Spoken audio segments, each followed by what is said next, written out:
my actual eyesight. Is there the high drive? Deep center! Go! Go! Go! We're out of here! We're out of here! Say ya, playa! Just like they drew it up in Hollywood, Caladros, the 3-2, swing and a miss! And the Audubon Green Wave have upset the Kingsway Dragons! And this is it for good! The Audubon Green Wave are back in the Final Four! A gold pile on their side! All right, ladies and gentlemen, welcome to DW Broadcasting's coverage of men's varsity. From our entire crew, we'll see you tomorrow. Have a good one, folks.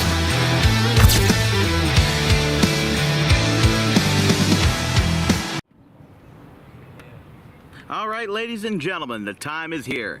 The Final Four in South Jersey Group 1 is set. And for the second year in a row, Audubon is their one representative. Buna was the number 1 seed last year, but they were knocked out in the first round swiftly by Haddon Township. But Audubon is playing the team that knocked them off their pedestal 2 years ago. On June 4th, 2022, the Woodstown Wolverines deployed what is known as Woody Ball to bring them not only a win over Audubon on our home turf, but their first state title since 1991 with a win over New Providence. But today is a new day. Audubon is 1-2 lifetime against Woodstown, and they've only played once in the regular season. That was back on April 24th, a game that Woodstown won 8-3 with the heroics of Mike Valente. And wouldn't you know who's starting for Woodstown tonight? If it ain't broke, don't fix it. Mike Valente is getting his second start versus the Green Wave, as Audubon's going to look for a different result than what happened on April 24th of this current season. They played in 2022, and they played in the first round of the 2017 playoffs, a game that Audubon won, the second round of the 2017 playoffs after beating Cape May Tech. And what happened when Audubon beat Woodstown? They won the state title. But that was a long ways ago. That was 7 years ago at this point. You can't really compare those two times because it's so far away. But at least a lot of these players from the two separate years, 2022 and 2024, have remained, considering both teams went into that fateful second round game in 2022 with relatively young rosters. And now these rosters have matured quite nicely and have brought us a nice product here on this Friday afternoon. It's a beautiful day for baseball today, 77 degrees and sunny. Only about a dozen clouds in sight in the sky above us. It's a beautiful day for a beautiful game. These guys are hyped up. I have never seen Audubon with this much raw, unfiltered energy, even if it gets them in a little bit of trouble. They did the same thing versus Haddon Township, and they beat them 11-1. It was just one of 3 mercy rules in the quarterfinal round across all 16 New Jersey brackets. That's North 1, North 2, South and Central, and Groups 1 through 4. But now Woodstown is also riding hot.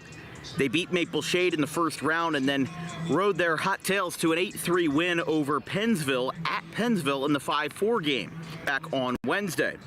2 home runs were hit in that game as well in the hitter-friendly park with Andrew Pedrick and Rocco String. So Mark DeCastro, the coach that he is and the mastermind that he is sticking pretty similar tonight. But he remembers that April 24th game. That's why he's starting the same pitcher. He's not starting Brent Williams. He's not starting any of your usual suspects for the Wolverines. He's starting what worked versus Audubon specifically. So let's see what happens. Audubon's season ended last year at Buna, and the last time it ended at home was right here 2 years ago, June 4th, 2022, as Audubon is going to look to repeat as semifinal champions and clinch a spot in the championship versus either Gloucester or Pittman, which will be played on Monday, June 3rd. We'll have starting lineups and first pitch for you in just a couple of minutes as Woodstown is taking their infield-outfield routine, and we've got an excellent 7 innings of baseball coming right up after this on Dan Wilkins Broadcasting.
Here are the Audubon Green Wave. Take it over to prepare to defend their home turf as the #1 seed for the first time since 2017.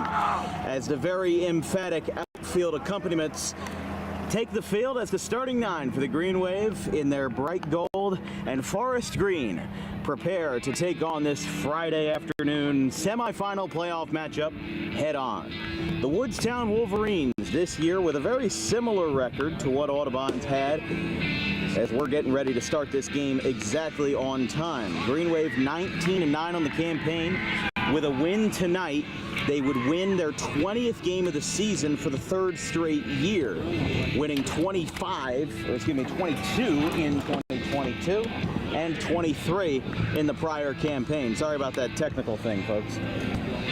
Woodstown this year as the 5 seed, 17-9. They took down Maple Shade in the first round, Pennsville in round number 2, with a couple of home runs to boot. And usually they've got a hitter-friendly park down there in Alloway, but today is a little different. They're playing at the Hank Greenberg Field on a beautiful Friday afternoon, 77 degrees, with a wind blowing out slightly to right center field. As this place is starting to get packed. I mean, I know Haddon Township and Audubon wasn't too enticing of a game, so you had maybe about a 75% full grandstand, but there's not a single centimeter of metal that you can see on that third base line in front of Nick Caladros. But the only 2 games that Woodstown has lost in the month of May was 2-0 to Overbrook during their 8-game win streak in early May, and a 6-2 loss to Absegami on the final day of the regular season. So, look, they've only lost 2 games this month, and after starting off the year with a 1-3 start, they're going to try to get back into the prolific spotlight as Nick Caladros takes over for the Green Wave here on the semifinal night. Let's take a look at that Woodstown starting lineup, led by Mark DeCastro and brought to you by Tommy D's Home Improvement. For the visiting Wolverines, it's Jack Knorr at left field, Brent Williams at third base, Andrew Pedrick at short, Rocco String at the DH. He also homered in the Pennsville game on Wednesday.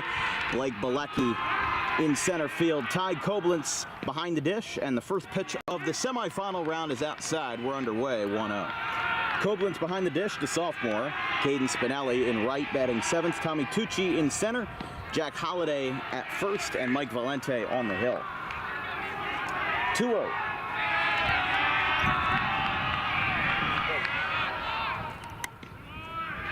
Right down the pipe, 2-1.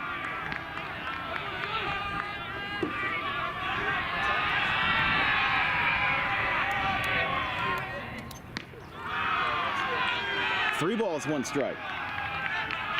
Jack Knorr, the 6'3" senior, career .313 hitter across 4 seasons, 67 for .214 with 4 career homers as he pops this one up over towards third.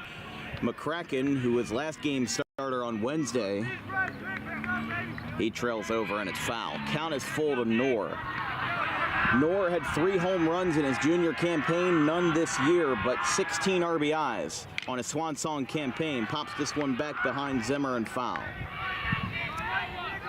Funny thing is that Woodstown lost to Pennsville in their first meeting 4-2 back on April the 8th. So this was kind of a vengeance game, especially considering that that first April matchup was at Pennsville, as that one hooks down the right field line and goes out of play. Count is still full. Caladros already in the 7th pitch of the at-bat, looking for pitch number 8 as the Woodstown dugout screaming away. Strike 3 on the outside corner. Knorr down on strikes. And the first K for Caladros comes looking, and there's one away.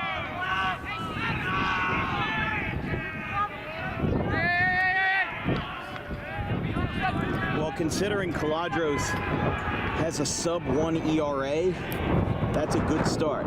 Especially, you know, you consider the fact that Sapon gets behind him.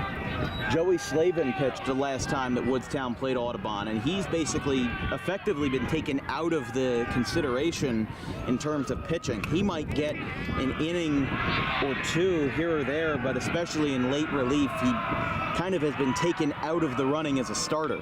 Popped up by Brent Williams, the all-time hit leader for the Woodstown club, and it drops, but it's going to go foul. I don't know if nobody saw that or if they thought it was going out of play, but it stays in the ballpark, and it's 1-1. Williams, the 5'9" senior, 112 hits. Good for the all-time record for Woodstown. 29 for 77 this year, a .377 average with 2 homers, 6 in his career. As he lines this one, Dempsey on a knee, and he takes it in. 2 away. Well, Woodstown's been getting some good barrels off of Caladros. They just haven't gotten enough to put it together here in this first frame, as the second lefty of the first 3, Andrew Pedrick, the shortstop, comes up here for the Wolverines. Here's the first pitch. That's down. Remember, the winner of this game would advance to the South Jersey sectional final. As a pop-up down the third base line, McCracken goes over, and it's foul. 1-1. Pedrick, the commit to Hartford University for the Fighting Owls. Committed there back in November of last year, as that one's inside. But here's what he's going up against. Nick Caladros, the junior pitcher, had a stellar campaign last year, but it kind of trailed away from him at the end with a final ERA of 2.62. But going into the month of May, that was under 1. This year, in 43 innings, 108 strikeouts, 0.33 ERA, with only 2 earned runs allowed all season. Both of them came in a 16-6 win over Sterling back on April 16th. 2-strike pitch. Pedrick floats this one into straightaway center. Capseta is there, and he makes the catch. Side retired. Woodstown goes down in order, but Audubon's going to look to right their wrongs that they committed in April versus Mike Valente. Let's take a look at their starting lineup after this commercial break.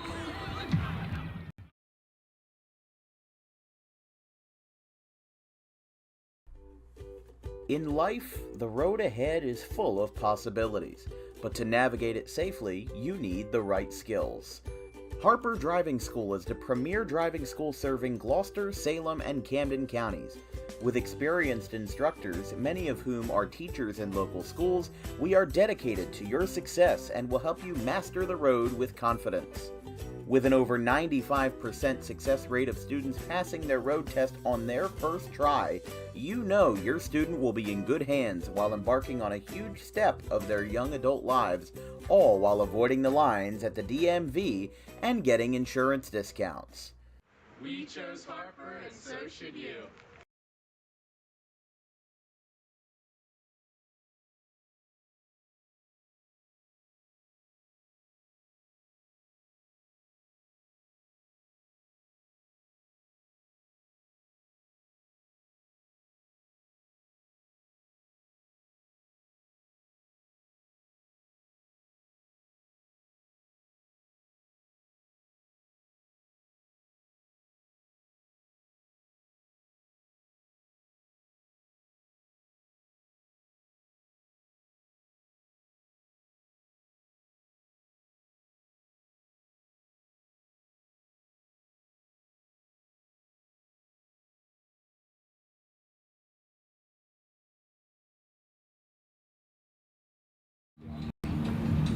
Mike Valente is your starter for the Woodstown Wolverines here in the semifinal round of South Jersey Group 1.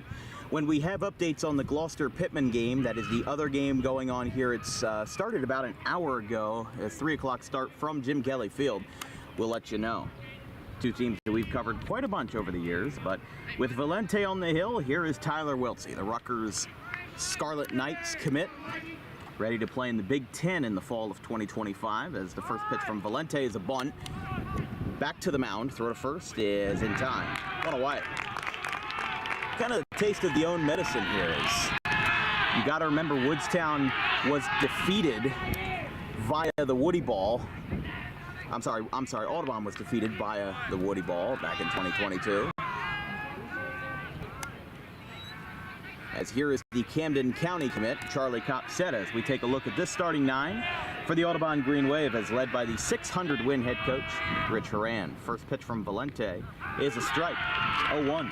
You just saw Wiltsey. He is followed by Charlie Capseta in center, Trent Bannell in right, Joey Slavin Jr. at first, a Holy Family commit, Ryan Zimmer behind the plate, Jack Dempsey at second in the 6th spot, Nick Caladros in the 7th spot on the hill, Bryce Dempsey in left field, and Gabe McCracken is the 3rd baseman. Literally the same lineup from Wednesday. The only difference is they did a 1-for-1 swap. They put Caladros on the mound and McCracken at 3rd. That was the only change. And it's 1-2 to Capseta. Caladros finished the first frame, which he did so without issue in 17 pitches. As Valente is 1-2. And outside, 2-2.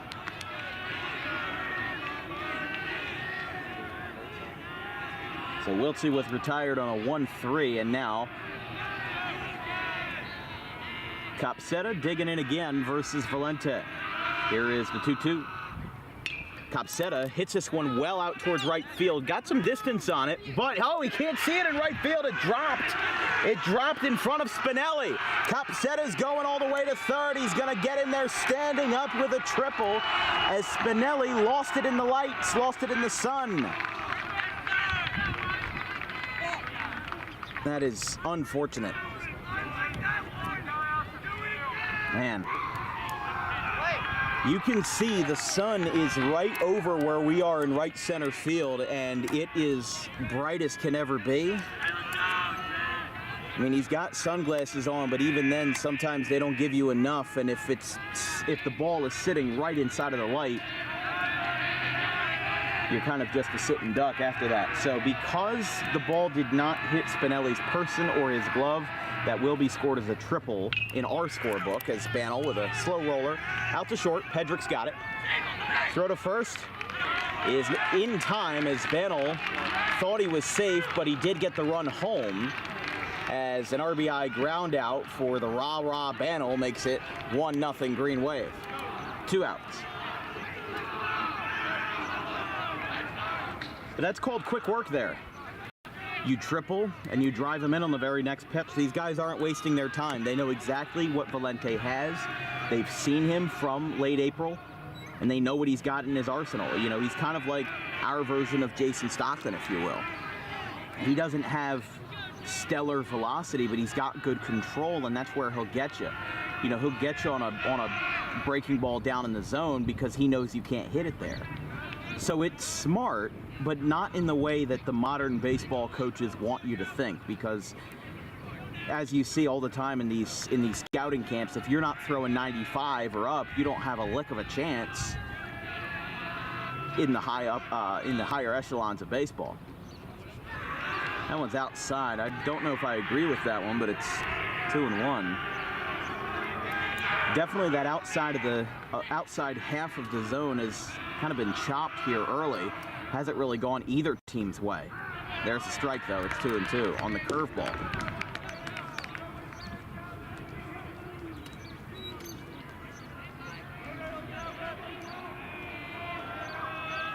Two outs, base is empty. 1-0 Audubon as Slavin lines this one in the right field. There's a base hit. Taken in by Spinelli. He's probably still got a whirlwind of mind games going on after, you know, that miscue in right, which again wasn't really his fault. You know, I didn't really see anybody communicating to him back, you know, where he needs to be, because he just was lost. He, you know, ducked down to a knee and he couldn't get it. So it's not his fault that the sun's there. Just an unfortunate situation, and that's where we're at. So here's Zimmer.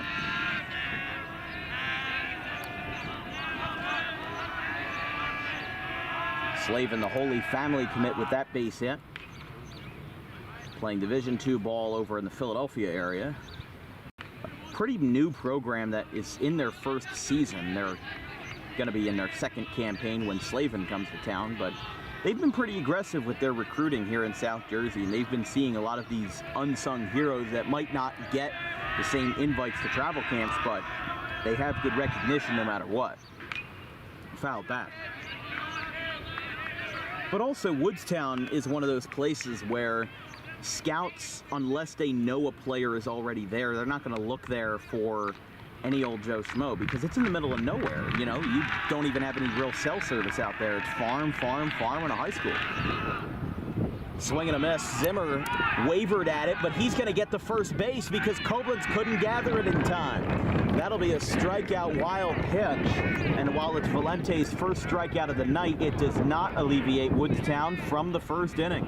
As here is batter number 6, Jack Dempsey.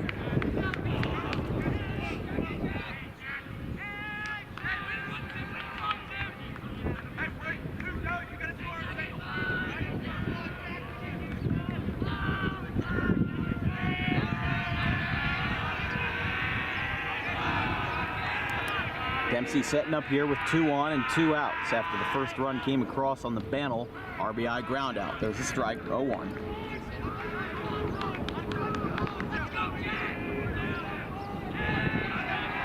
Dempsey, a .275 hitter this year, 22 for 80 with 4 extra base hits and 13 walks. As he pokes this one into left center field, that's going to drop for a base hit.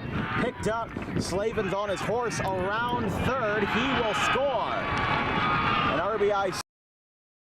And Audubon's got a 2 frame. These guys are loving it. Runners on first and second here. Tommy Quinn, the runner for Zimmer, the catcher.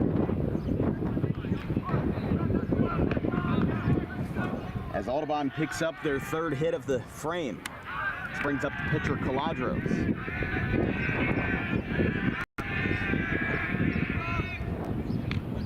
There's a strike.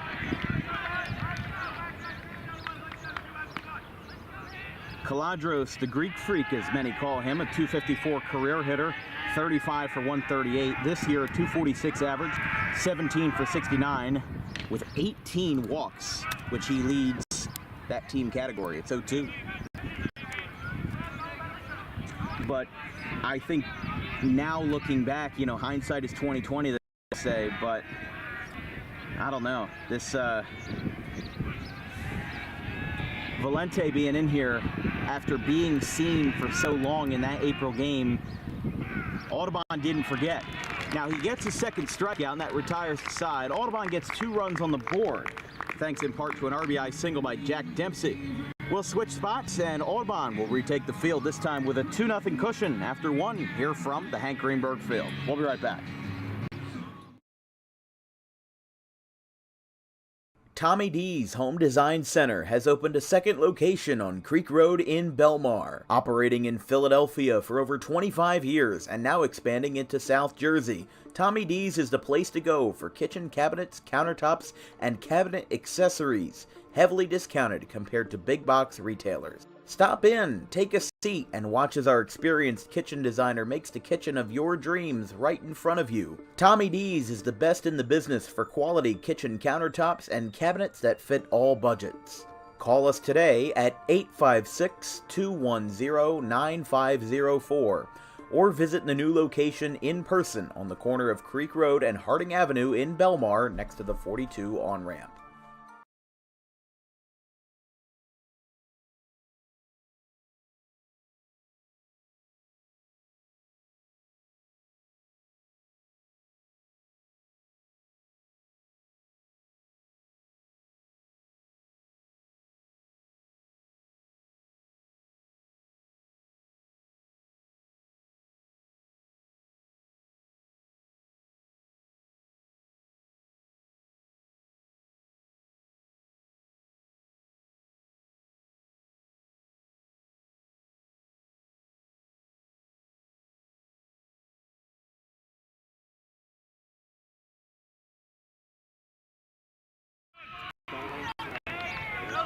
Top of the 2nd, Audubon leads 2-0 here on DWB as Rocco String in the cleanup spot starts us off here in the 2nd after a 1-2-3 frame. First pitch from Caladros, ready and on the way. Breaking ball is a strike, 0-1. This broadcast is brought to you by Tommy D's Home Improvement.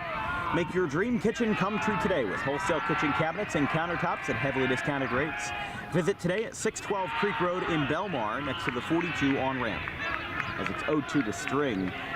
The big fella who's got a very tall frame, who homered in the quarterfinal round versus Pennsville in the 8-3 win. Curveball misses. 1-2. And a somewhat disgruntled Audubon crowd shows their dissent. 1-2. Swing and a miss. No, just got a piece of it.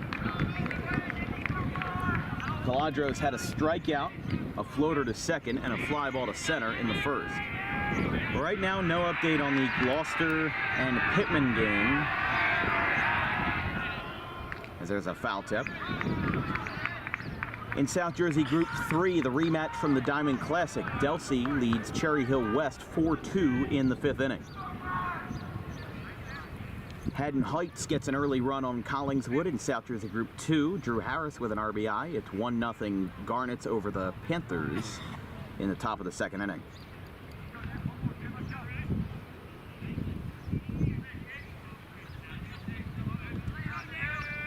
Eastern leads Washington Township 5-3 in the bottom of the 4th in the South Jersey Group 4 semis. Down 2-2. Valente, despite giving up 2 runs, finished the first with a respectable 20 pitches. Inside and away, actually, back to the backstop. A couple of more updates. Egg Harbor Township leads Southern 9-4 in the 6th inning.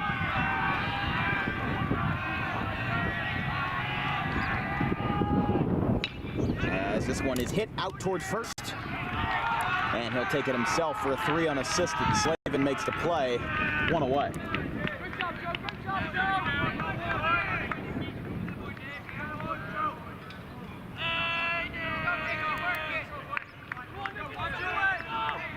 Here's Bilecki.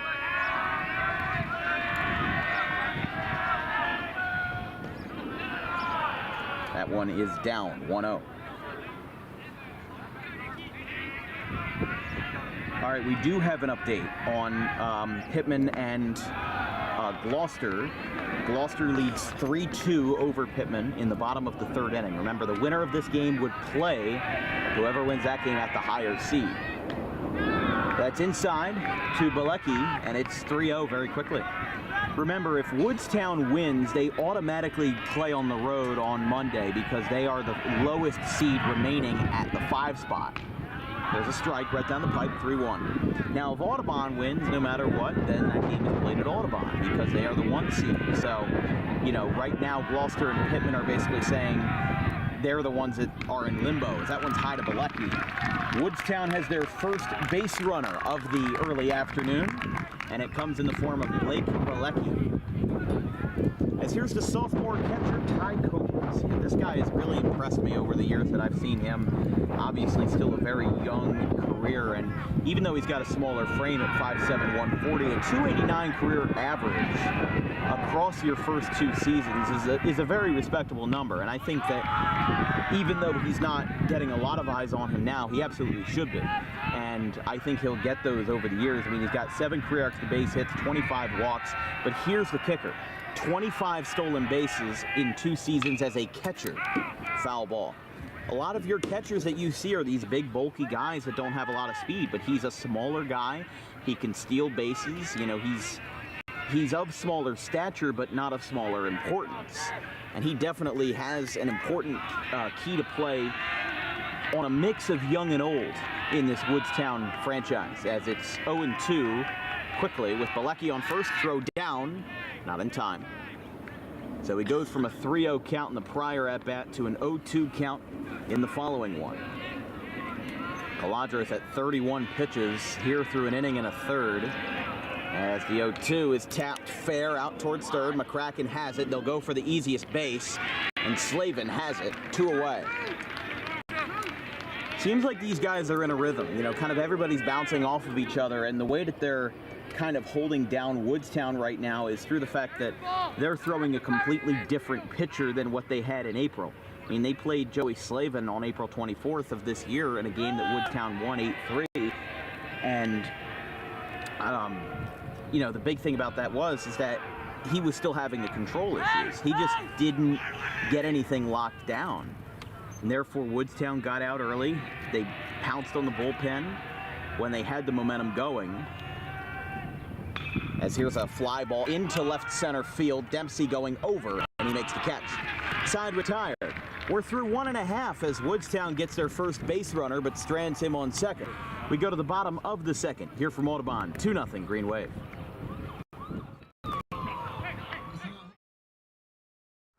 Garden State Pet Center is an independently owned full-service pet store. Our specialty is promoting companionship between people and animals by providing the healthiest product choices available, including all-natural foods, supplements that support and relieve health issues, and innovative products for pet parents. Our goal is to provide our customers with a relaxing environment, and while we're not striving to be the biggest store on the East Coast, we're striving to be the best. No other pet store will make you feel at home like we do. At Garden State Pet Center, we view pets as members of the family. We don't believe in fast, high-pressure sales, but instead matching up the right pet with the right owners, as you are making a lifelong commitment. Together with our team members, we would like your visit to our store to be both enjoyable and educational. Simply drop in and take a look around. View the birds, reptiles, small animals, toys, food, cages, and miscellaneous items. Learn of the services we have to offer and decide for yourself if this is the store you'd like to call your home away from home. Victor Santucci, owner of Garden State Pet Center. Visit us today at 226 South Whitehorse Pike in Audubon, New Jersey. We're open 7 days a week for all of your pets' needs.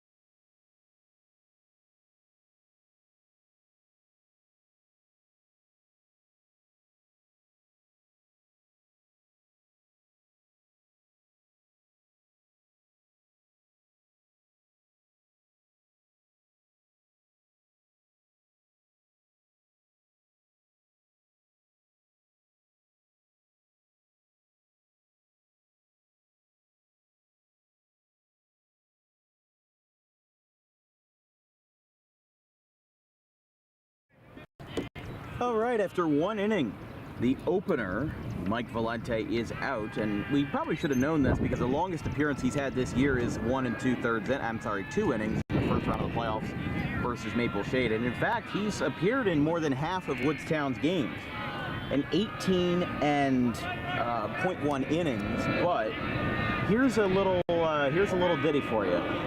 He has just allowed his first and second earned runs of the season, of the entire season, in that first inning. So he had gone 18 straight innings, playoffs included, and versus some darn good opponents like PVI, Pittman, GCIT, and Pennsville. And that was his first hiccup of the year. So now you've got Dante Holmes in to face Bryce Dempsey as the 1-1 is fouled back. Holmes with 21 1/3 innings, a 4.92 ERA, 20 strikeouts, 15 earned runs, and 12 walks. His last appearance was an inning and 18 pitches versus Pennsville, and along with Valente, he has appeared in both of Woodstown's prior playoff games. Grounder to short. Dempsey's fast, but they got him. Close call. But a great ranging play from short by Andrew Pedrick gets the first out of the frame.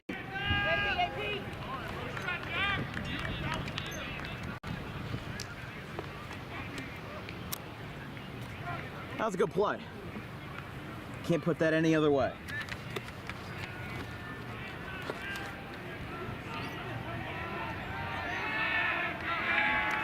And here is Gabe McCracken, the third baseman, who takes a strike. Only had 8 at-bats going into this game. I mean, they haven't really used him at the plate much, but because they're putting him at the third base spot, you don't want to have any defensive overloads out there in the field. As here's a sharp chopper to short. Throw is high. No, he's safe. Just got around it.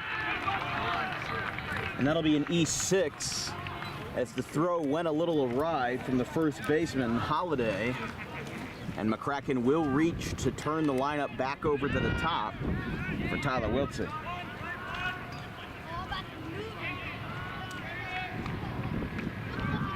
I mean, the motto of this game, the motto of this entire playoff buildup has been fool me once, shame on you, fool me twice, can't put the blame on you. And that's what Woodstown did. They beat Audubon in April, and they beat Audubon in 2022.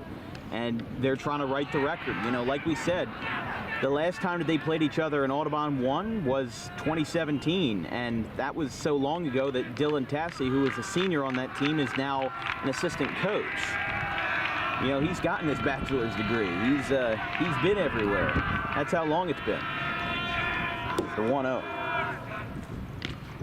is a ball, 2-0 to Wiltsey.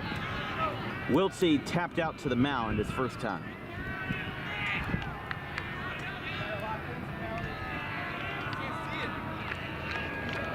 Five of Audubon's 9 batters so far have reached base. So a good track record as there's a strike, 2-1. Don't know if you heard that, but somebody was striking up a conversation with Spinella, and he said, "I can't see." That kind of shows, I mean, the sun is right over us. It's that time of year where it's just kind of camping right over right field. And especially if you're in center or right, it doesn't matter if you have 5 pairs of sunglasses on, it's going to be difficult to see. As it's 3-1 the count.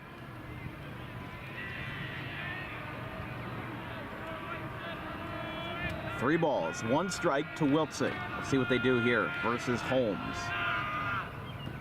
Ball 4.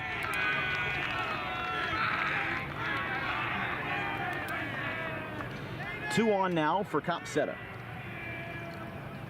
Don't forget, tomorrow night, Saturday, June 1st, tune in from my front porch at 7 o'clock as we unveil the 2024 DWB football schedule. 22 games over 8 weeks, including our 2nd annual Thanksgiving class. See where we'll be all autumn long.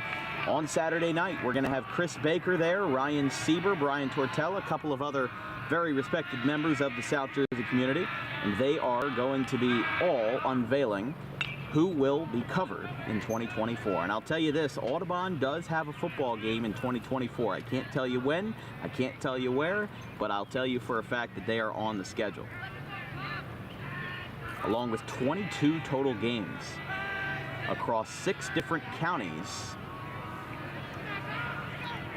And that'll be all I am willing to tell you right now. So, if you're feeling a little antsy about it, just wait until Saturday night. It's 0-1. It's Copsetta. Up high, 1-1. I feel like Holmes is just a little rattled right now. He's gotten 2 runners on, and it seems like with runners on, his velocity has dipped. He's not throwing that many fastballs. He's just got to get it into the zone, and he can't really care about where it goes with it. As long as you throw strikes, something good will happen in one of these days. As there's a strike, 1 and 2. I mean, that's probably not the best advice to give, but I'm not a coach. I'm just a guy that says, hey, you know, you're having a little trouble right now. Copsetta hasn't hit the fastball to his best degree all year. He's been more of a breaking ball guy. So if you hammer the zone with fastballs, you're probably going to have a more difficult time. And the 1-2. Pops this one up.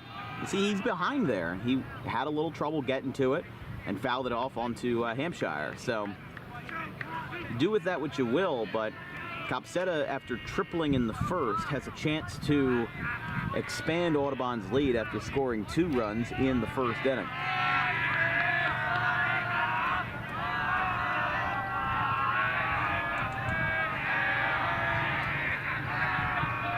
One-two. Upstairs and away, 2-2.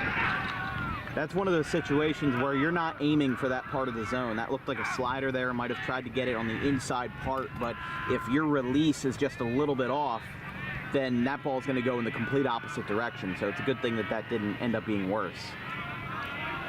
2-2 as Holmes has thrown his 15th pitch of his young outing so far. Copsetta lines this one in the straightaway center field, and it's caught. Taken in by Bilecki, 2 away.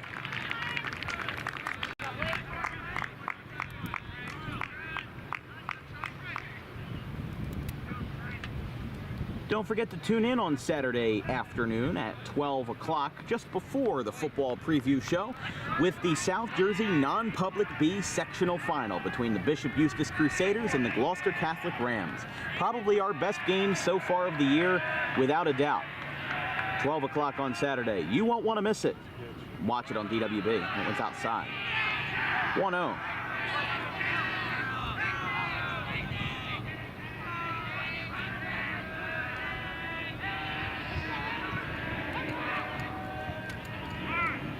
Time is called at the dish. So Trent Bennell, who drove in the first run of the game on an RBI ground out, and he's been, as we've said time and time again, he's been the cheerleader for this team throughout the entire season. He's been the guy that's gotten the dugout on their feet. He's been the guy that he will rub some heads the wrong way, without a doubt, as a fly ball in the straightaway center.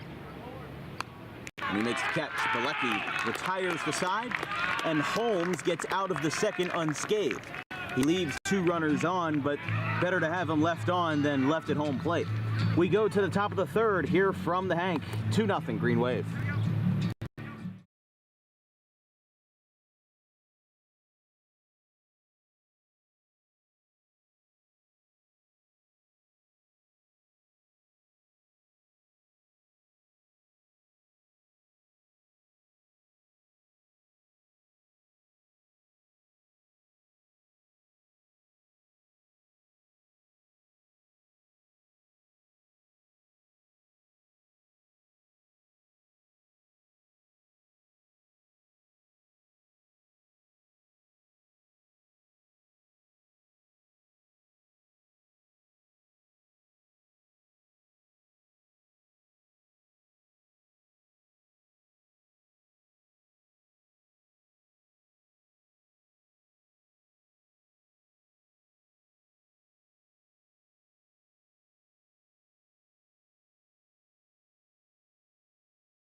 Top of the third inning as Audubon leads Woodstown 2-0. A bunt down the first base line. It will trickle foul. This broadcast is brought to you by Harper Driving School. Over 95% of students pass their Harper road test on the first try. If you like those odds, book an appointment today at Suite 4 of the Total Turf Complex in Pittman, right off of Lambs Road. 8-9-1 for the Wolverines here in the third. Tucci, Holiday, and Knorr. Strike, and it's 0-2. Caladros with 33 pitches here so far through his first 2 frames. Holmes finished his first with 19, so everybody's still on a good pace so far. Late on it, but it's foul for Tommy Tucci, the second baseman here for the Wolverines. As we said, this team is full of relatively young fellas. You know, you've got Ty Koblenz, Dante Spinna, Blake Bilecki. Rocco String is still a junior despite being 6'6". As a floater into right field, Bannell's got it, 1 away. And here's Holiday.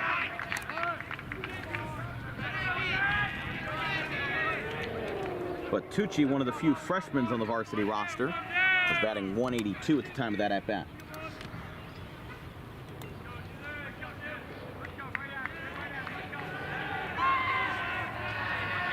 Here's Jackson Holiday.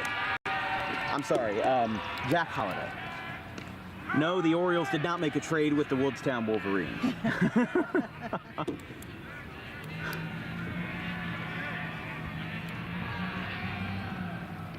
There's the strike, 0-2. Holiday, batting .259 across 3 varsity seasons, hit his first career home run this year in the ever-friendly Woodstown home park versus Shalleck on opening day. 327 feet to center field over in Woodstown. Really, I think the only park that can top that is Paul Sixt, who's got a 315 spot to center field, but that's also got a 30-foot fence. As there's a strikeout for Caladros. Holiday goes down. And that's strikeout number 2. And career strikeout number 110 for Nick. As here's Jack Knorr. He struck out looking his first time after working the count full and getting an 8-pitch at bat.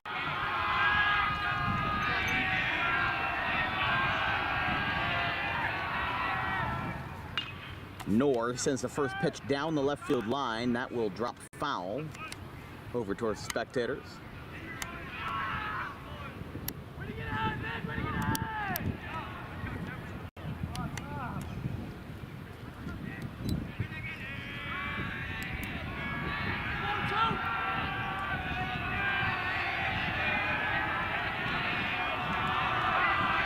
Time called before Caladros could throw the pitch. The best thing that he's got to do there is he's just got to let the pitch go. It's not good for your arm to just kind of fling it around and have the ball stay in your hand. You've just got to let it go. It doesn't matter if it's 50 feet over the plate. It's not good for the pitcher. I mean, the batter is not in the wrong for calling time, but Caladros definitely for arm health sake has got to keep that in a different motion. There's a base hit down the right field line. Bannell's got it. He's going to go for two. An aggressive send. The throw's going to beat him, and he got him. I don't know why he went. He should have stayed at first. He would have had a better shot, but man, that's a real shame. Knorr had a chance for two, but instead gets cut down on the way by Trent Bannell. We go to the bottom of the third. 2-0 Green Wave.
Bottom of the third here on DWB. This broadcast is brought to you by Garden State Pet Center. Keep your pet happy and healthy today with the most organic food products available in South Jersey.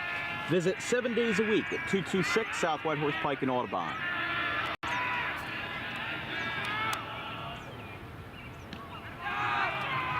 Joey Slavin, who singled in the first, takes a first pitch strike. I mean, Audubon got off to a hot start. 2 runs, 7 batters in the first inning.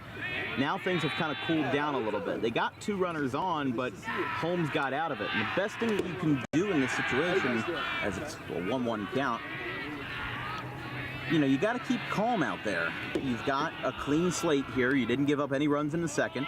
And while you got out of that, you can't start off the third with a runner on, especially versus Slavin. You know, he likes hitting that fastball.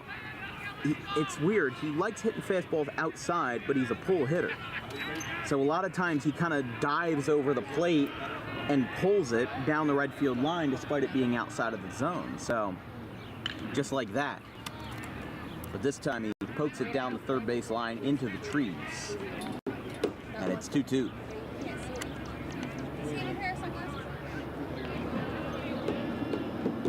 2 balls, 2 strikes from Holmes to Slavin. Curveball got him. Ducked right in at the perfect time, and Slavin is retired, 1 away. That's a good pitch. Can't get much better than that. It's a curveball that moves in all 4 directions, up, down, and right to left. Can't really complain too much about that.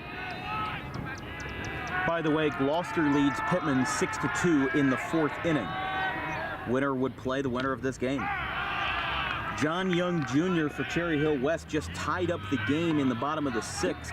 It's 4-4 Delsey and West in the bottom half of the 6th inning. An electric crowd over there in Cherry Hill. But we are here instead, and it's 0-2. Just a couple more scores. Haddon Heights and Collingswood are tied 1-1 in the 3rd. Bordentown trails 2-0 versus Governor Livingston in Central Group 2. Eastern leads Washington Township 8-3.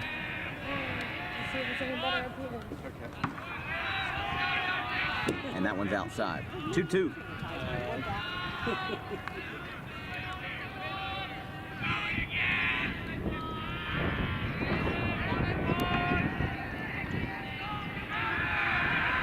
Still charging here for Holmes versus Zimmer. And he gets on top of it, foul, lands in the dugout. Still 2-2.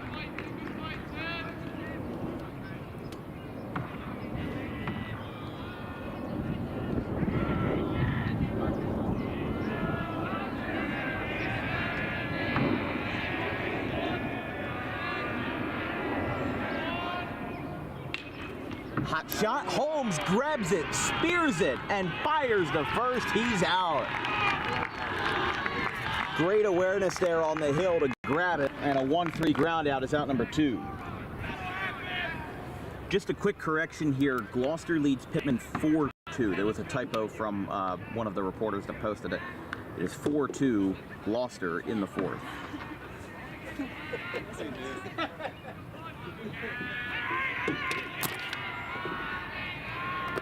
Here's Dempsey. That one's outside, 1-0. On Sunday, June 9th, tune in for some American Legion baseball as we've got a crosstown rivalry between Tyler Coluccio's 2 teams, Gloucester Township Blue and Gloucester Township White. The doubleheader from Blackwood will be starting at 1 o'clock on Sunday, June 9th.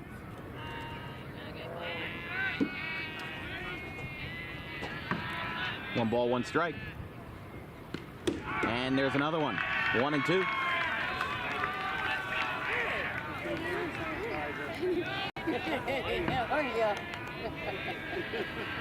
And the 1-2 on its way. A little floater down the right field line, going over. String has a chance, and he's got it. Excuse me, Holiday brings that one in, and the inning is over. So for the first time tonight, Audubon is retired in order. We go to the 4th here from the Hank Greenberg Field. They lead 2-0.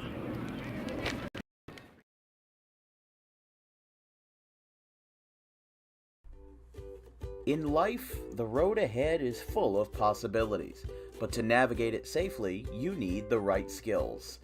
Harper Driving School is the premier driving school serving Gloucester, Salem, and Camden counties. With experienced instructors, many of whom are teachers in local schools, we are dedicated to your success and will help you master the road with confidence.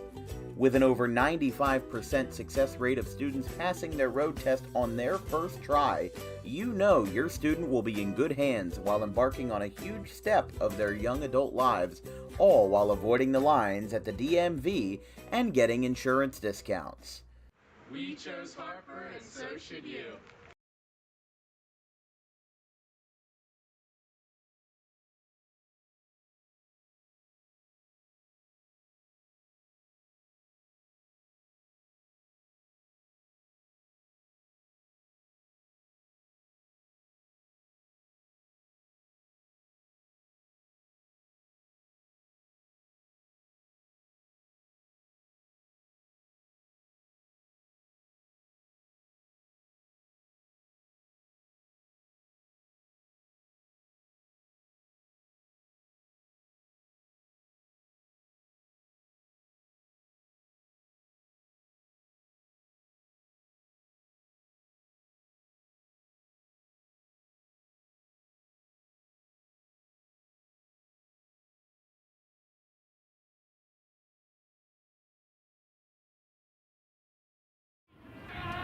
Top of the 4th.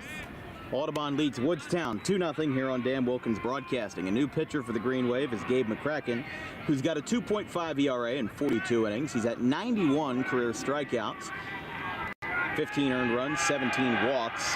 He had only 42 pitches in 3 innings in the 11-1 Mercy Rule win over Haddon Township, as there is a 0-1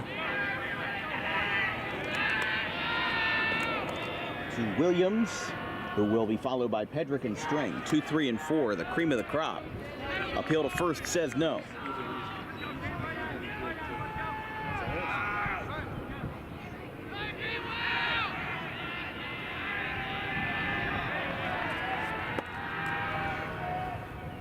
Pedrick swings and misses.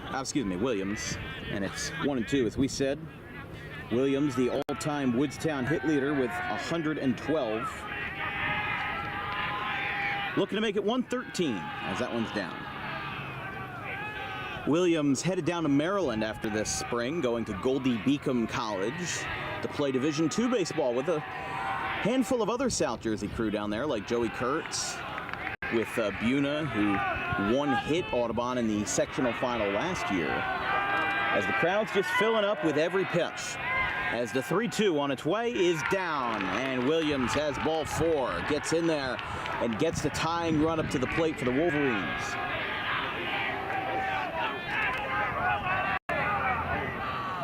It's time for DWB Trivia Time here in the top of the 4th inning. A lifelong tradition that we've done, where in the top of the 4th we'll do our trivia time. We'll reveal the answer in the bottom half of the inning for our new viewers.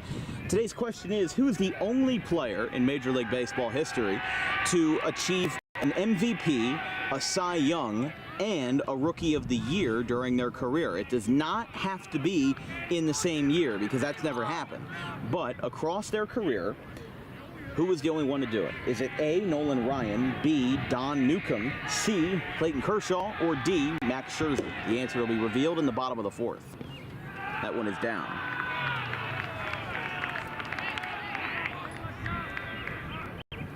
Pedrick, the Hartford commit. Ahead in the count 2-0, as that is a mound visit here for Wade Geis.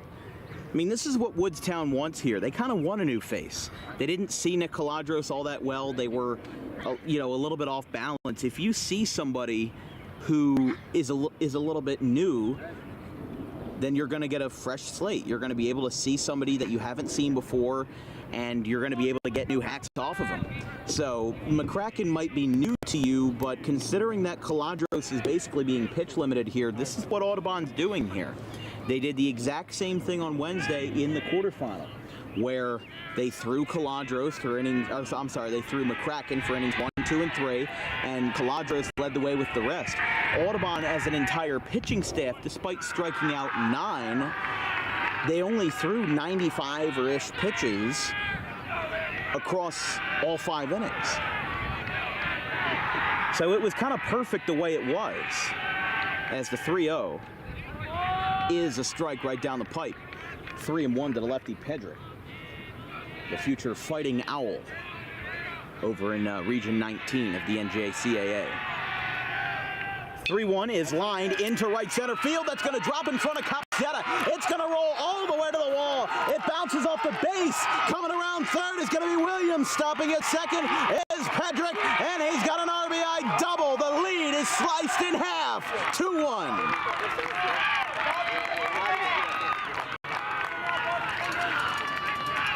The ball was stopped in a pit of molasses in right center field, and Andrew Pedrick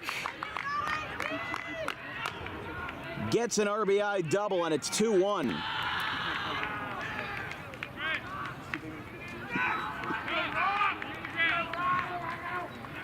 Here is Rocco String, who, as a 6'6", 210-pound behemoth, had his first career home run in the second round of the playoffs versus Pennsville on Wednesday.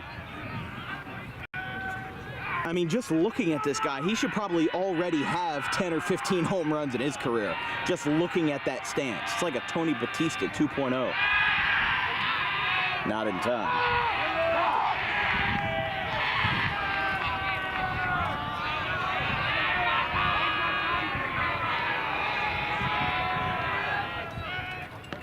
That one is high.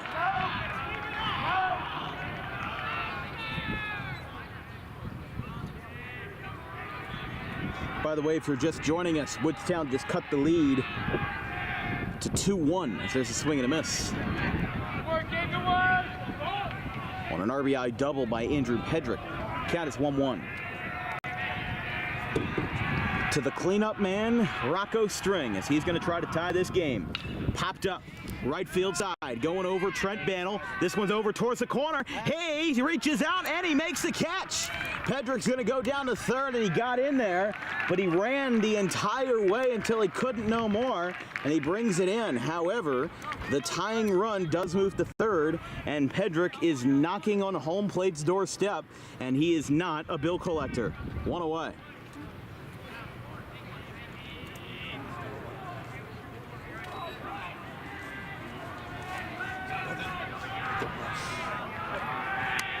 So a walk, a double, and a flyout have put Woodstown in a perfect position here as the infield is in, preparing for a bunt.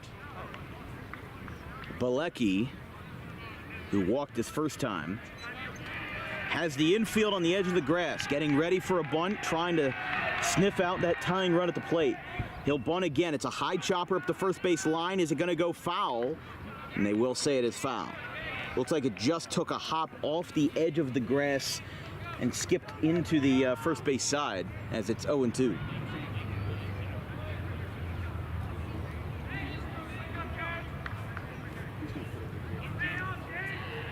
This is a dangerous spot here because if you bunt and you don't make contact, you're out. But if you do and you drop it down, you've got a chance to tie the game. So this is a high stakes, high reward situation. Fouled back off the top of the netting. And it's 0-2. It's a tough spot here.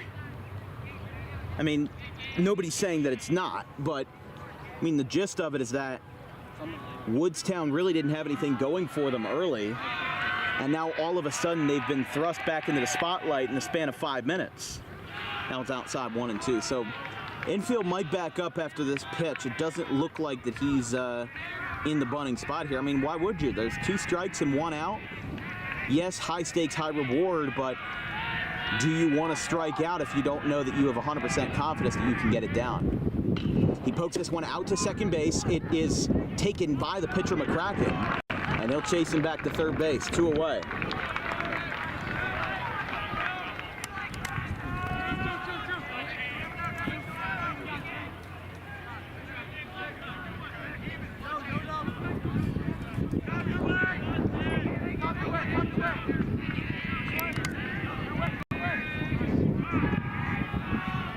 Here's Koblenz, sophomore catcher.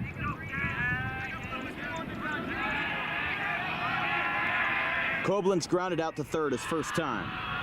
That one is trapped. He'll tell him to hold. We're just shy of being an hour into this one. 4:55 here in Audubon. Outside. 2-0.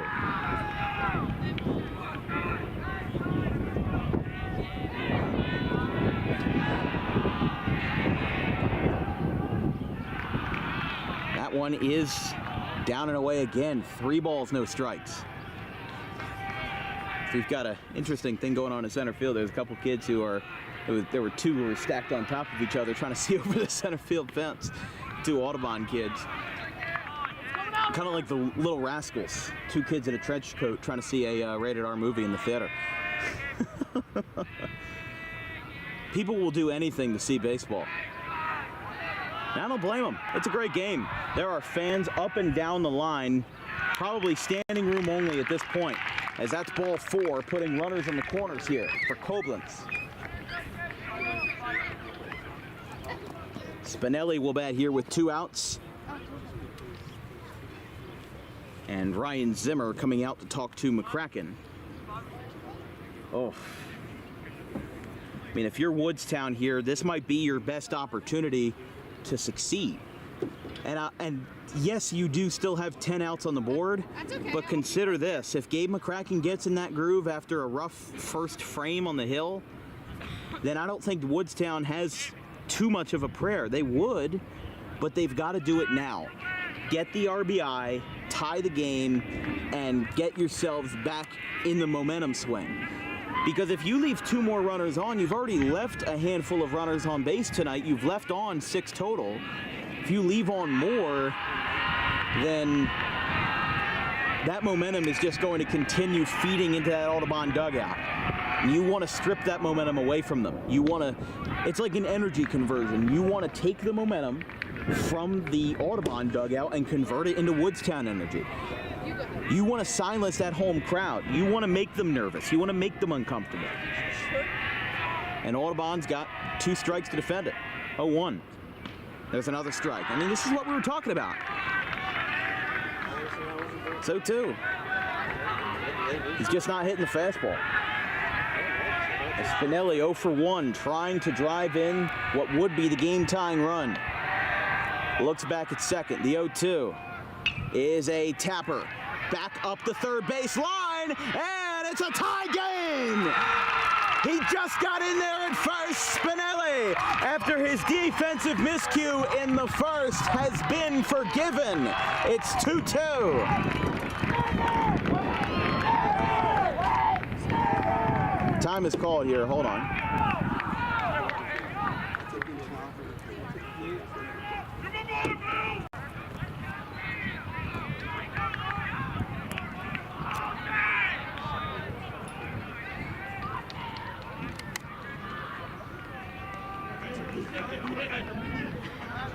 Runners on the corners as this game has been tied.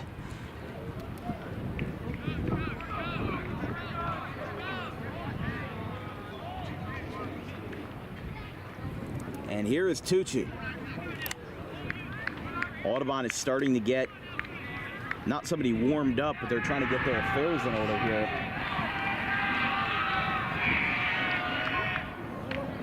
There's a strike. Now we'll throw down to second on the delay. Wiltsey cuts in front of Spinelli and does not apply a tag. 0-1.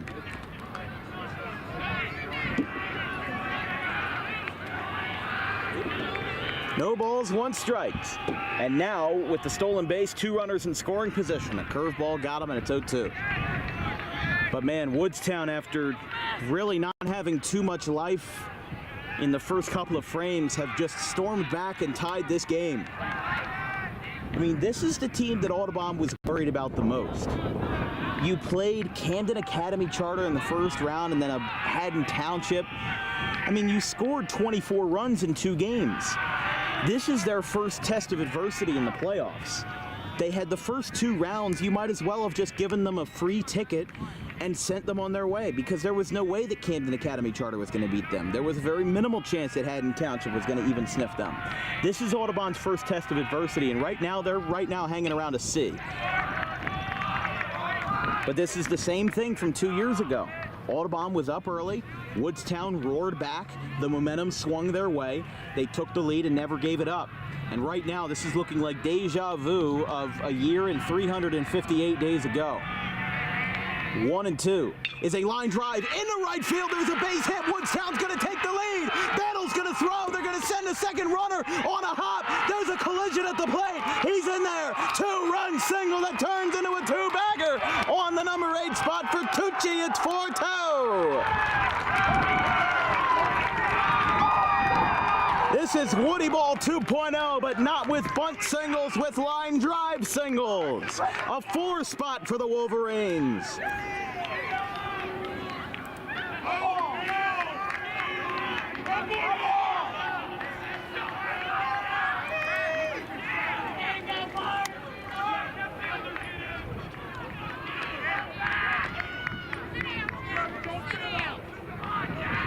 Woo! Well, here you go. This game has been turned on its head and then some with 2 outs.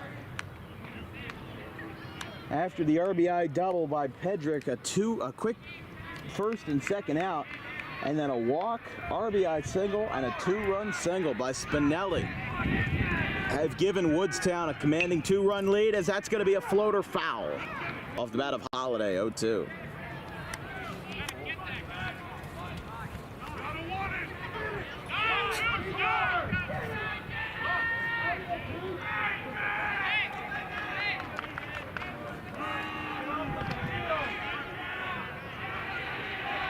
0-2. There's a line drive out to short. Wiltsey has trouble with it. Picks it up, throw to first. Is away. He didn't pick it up, and the run scores. 5-2. This place is going nuts.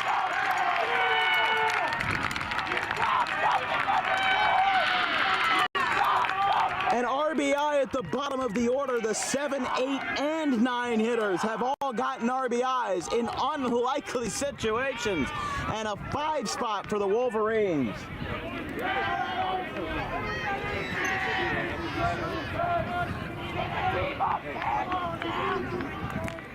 And now we go back to the top of the order.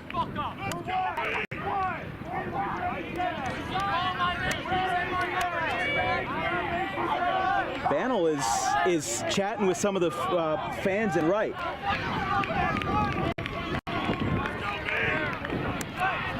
And Carbone stepping in. I've said before, you're losing by 3. You need to be more humble. He can't be saying that. He cannot be saying that in that kind of situation. It makes him look bad. He gave in to their temptation. He gave in to the temptation. He did. They're drawing on him pretty bad, though. But if you're going to play on the big stage, you got to learn to mute the noise. Throw down to second is not in time. He got in there.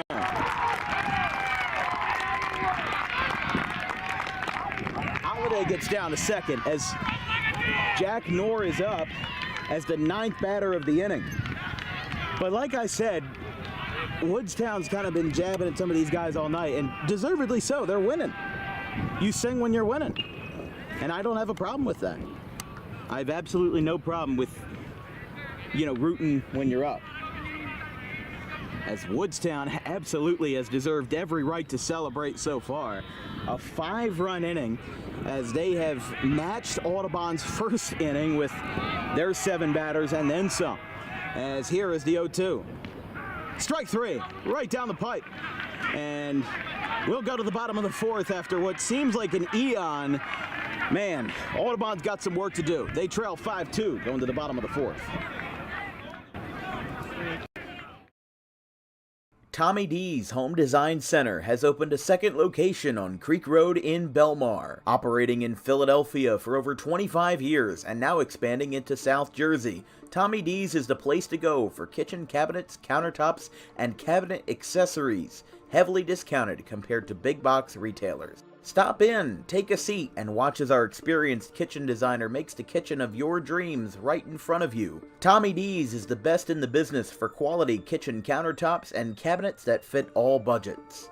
Call us today at 856-210-9504 or visit the new location in person on the corner of Creek Road and Harding Avenue in Belmar next to the 42 on-ramp.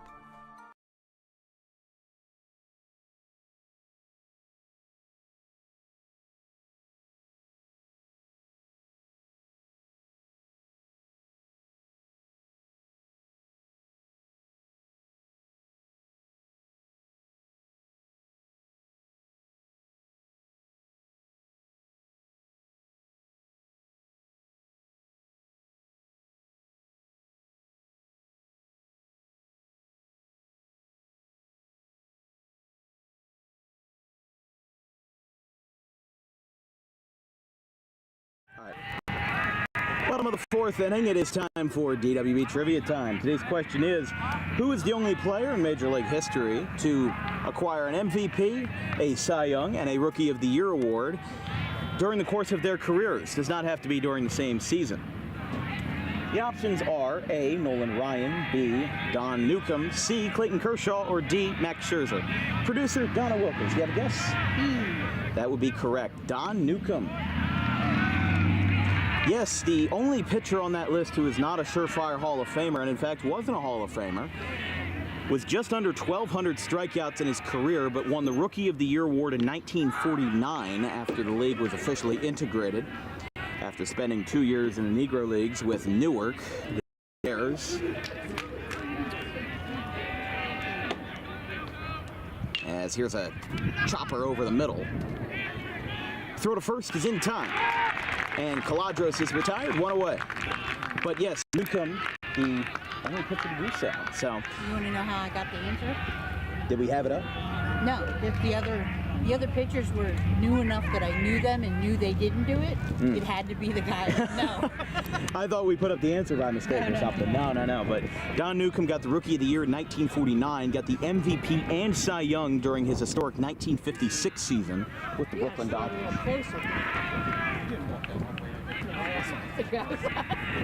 I waited till 4th inning. Here's Bryce Dempsey. And it's 1-1 the count. Don't forget, folks, this broadcast is brought to you by our wonderful sponsors that bring the advertising and bring the life to our DWB broadcasts. If you're a small business owner and you want to get in on the advertising game, send us an email with an advertising inquiry at thedanwilkinsshow@gmail.com. Packages start for as low as $250 for a 6-month deal. As the 1-2 to Dempsey. Dante Holmes still rocking and rolling out here after taking over for Valente, the opener. And he gets on top of this. Grounds it out in front of the mound. Throw to first is in time. 2 away.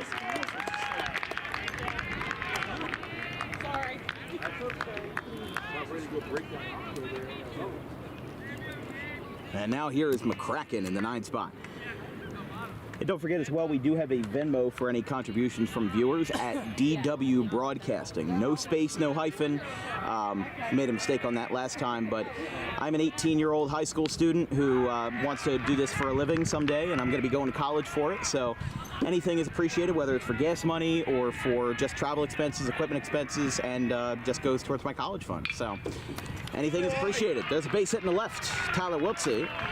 And after Gabe McCracken, after 2 quick outs.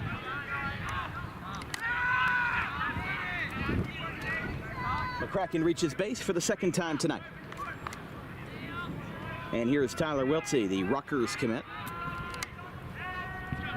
Wiltsey grounded out to the mound his 1st time and walked in his 2nd appearance. With Holmes up to 43 pitches now in 2 innings and 2/3. First pitch from the right-hander is away. 1-0.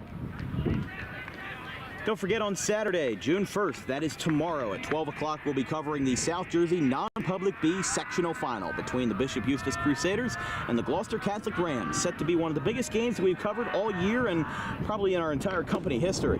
Make sure to check that out at 12 o'clock on Saturday from Joe Bart's Field in Brooklawn. 2-0 the count. After a 2-out single by McCracken. 5-2 Woodstown here in the 4th. There's a strike. Right on the outside corner, and it's 2-1.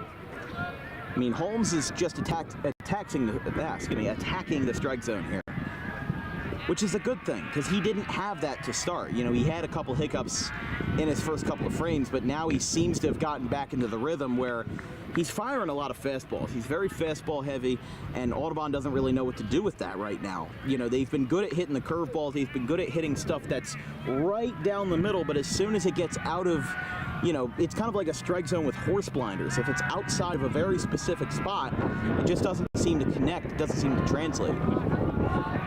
2-2. Pokes this one out towards first. Holiday is there, and he tags the bag. Side retired. Audubon gets 2 up, 2 down, and then a 2-out single by McCracken, which is quickly taken away.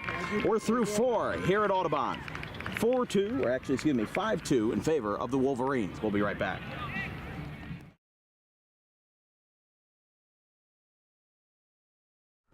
Garden State Pet Center is an independently owned full-service pet store. Our specialty is promoting companionship between people and animals by providing the healthiest product choices available, including all-natural foods, supplements that support and relieve health issues, and innovative products for pet parents. Our goal is to provide our customers with a relaxing environment, and while we're not striving to be the biggest store on the East Coast, we're striving to be the best.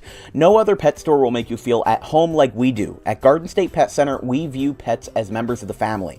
We don't believe in fast, high-pressure sales sales, but instead matching up the right pet with the right owners, as you are making a lifelong commitment. Together with our team members, we would like your visit to our store to be both enjoyable and educational. Simply drop in and take a look around. View the birds, reptiles, small animals, toys, food, cages, and miscellaneous items. Learn of the services we have to offer and decide for yourself if this is the store you'd like to call your home away from home. Victor Santucci, owner of Garden State Pet Center. Visit us today at 226 South Whitehorse Pike in Audubon, New Jersey. We're open 7 days a week for all of your pets' needs.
All right, here on the top of the fifth, wanted to give a quick shout out to MLS Lawns and Landscapes for giving their support to DWB. We appreciate it all the time. We always appreciate the small business support here on Dan Wilkins Broadcasting. Thank you for the love, MLS Lawns and Landscaping. That one is down. Williams, Pedrick, and String, the same three that got us started in the fourth inning before Woodstown got 9 men to the plate and scored 5.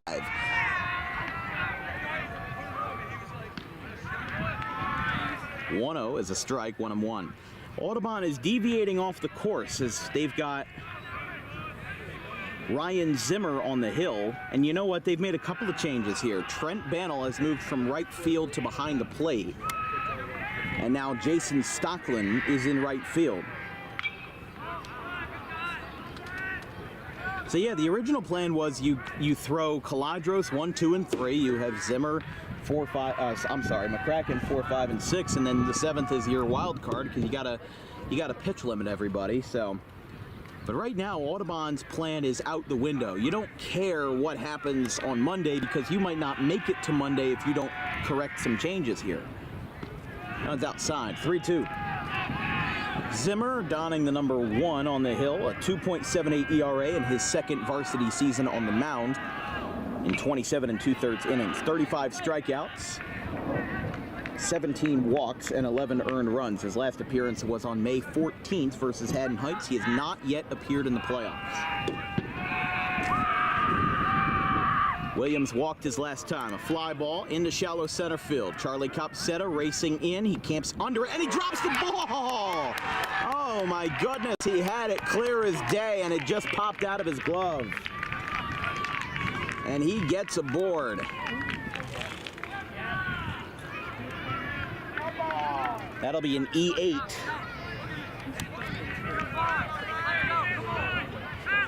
And Dempsey's giving him a little ridicule here. Man, no matter what side you're on, that's just unfortunate. Pedrick takes a strike, 0-1.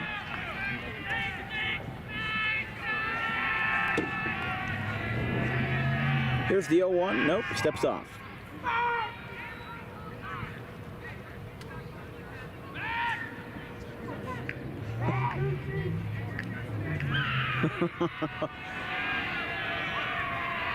Oh, 1 from Zimmer. He steps off again. Got some mind games going on over here. Williams and Zimmer kind of trading back and forth here. Just take a look. There you go. That one's down 1-1. I mean, he kind of did like a shuffle on the mound or something.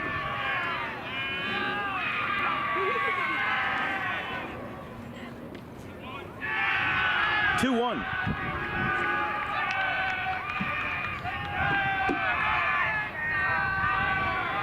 Runner on first for Woodstown. 3-1.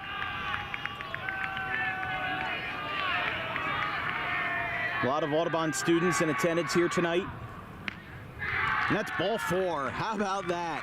Pedrick gets a walk to follow Williams.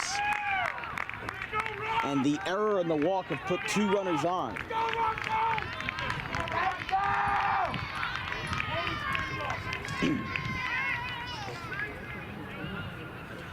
Delsey just beat Cherry Hill West 5-4.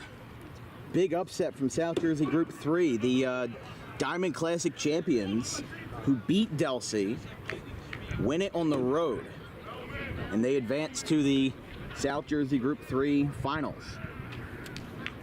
And also in the South Jersey Group 1 other semifinal game, Pittman and Gloucester have tied it up 4-4 in the top of the 6th. So just a quick meeting here, an offensive visit for DeCastro.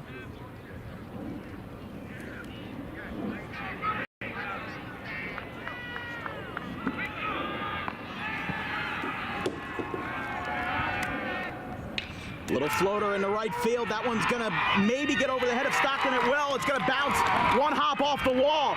They've got one coming in. They're gonna send 2, but he falls down. Now he's got to throw behind third, and he's out. So they got the 1 out, but they do get the run on the double by String. 6-2.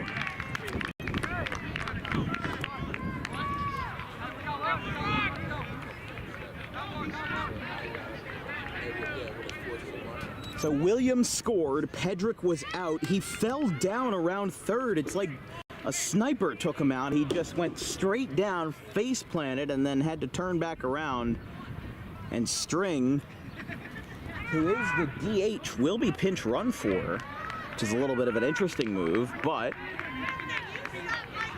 that is number 14, Lucas Fulmer. As Woodstown has jumped out to a 4-run lead. There's a strike.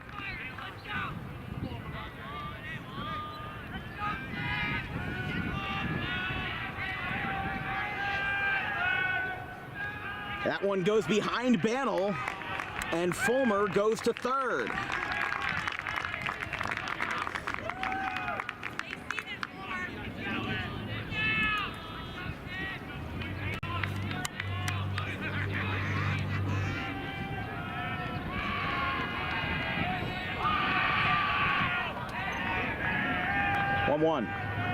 A bunt.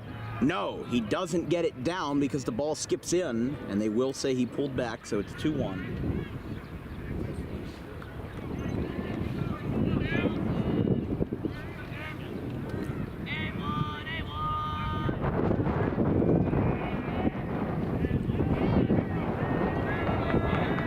Eastern just beat Washington Township's 10-4. It's a line drive.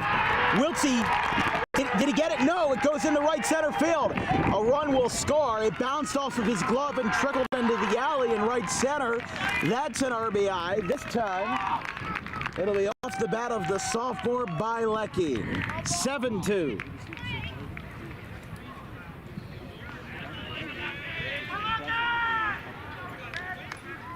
And Woodstown has scored another,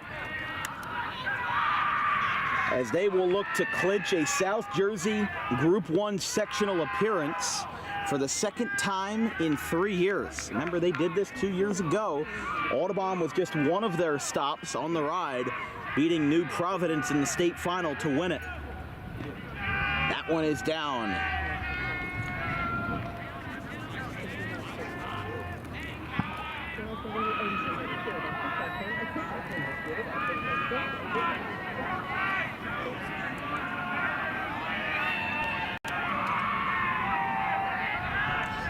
Two-0 is fouled. 2-1.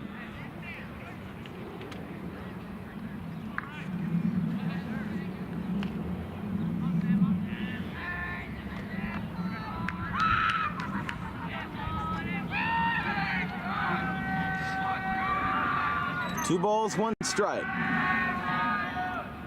There's a strike right down the pipe. Koblenz walked and came around to score its first time. Woodstown batted 9 in the 4th. And now we're on batter number 5 of the 5th. That one goes to the backstop. Advancing by Leckie to second. Wait a second, no. What is he doing? I don't know what happened there, but he went to second base and then just started trotting back. Maybe he thought it was a foul ball or something. I'm not sure, but now it's 3-2.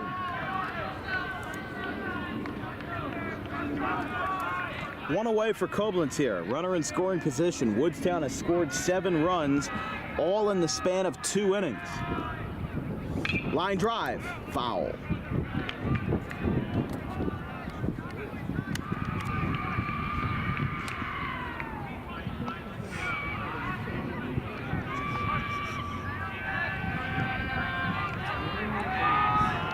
(3-2). Poked into shallow center field. Capseta going over. He dives. He dropped the ball. He couldn't get there. They're going to send him to third. They're going to send him home, and he will score. 8 runs in 2 frames. Woodstown with an unbelievable run, and it's 8-2.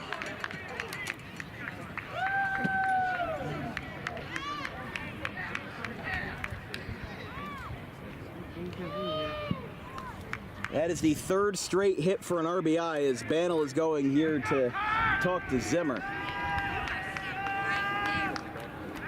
Once again, if we have an update on the Gloucester-Pittman game, we'll let you know. As we said, last we checked, it was 4-4 in the top of the 6th. The winner of this game would play the winner of that game.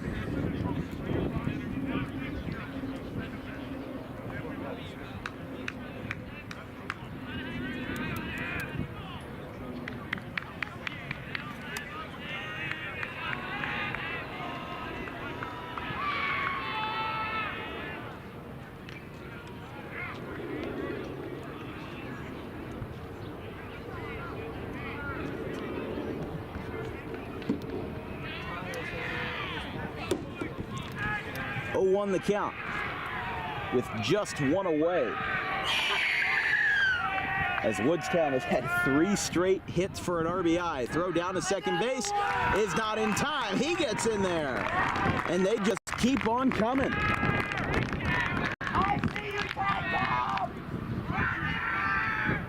Having serious deja vu from the last time I saw this thing. Yeah, 1-1. Strike, 1-2. Audubon's next 3 in the bottom of the 5th is going to be Capseta, Banel, and Slavin. And he got him on the outside corner. But after the prior events, that strikeout is just a Band-Aid over a crater. That's not really going to ease anybody. As with 2 outs, there's a strike. I mean, remember, look, Audubon played a lot of tough opponents in the regular season. They played Rancocas Valley. They played PVI, Delsey. They played them twice. They played Bishop Eustace. This is a team that plays a tough schedule, but it's not about who is the best team in the playoffs. It's about who is the best team in the playoffs, if you get what I'm saying. That one's inside, 1 and 2. It does not matter if you have 20 wins, 25 wins in a regular season. You just saw it with Cherry Hill West. They were like a top 5 public team in the state, and they just lost in their semifinal round. As that one's fouled back. It does not matter how good you are if you can play well in April. It matters how you can play in June. And it's 1-2 as Zimmer, after coming in to relieve McCracken, is already up over 30 pitches. Outside. 2-2.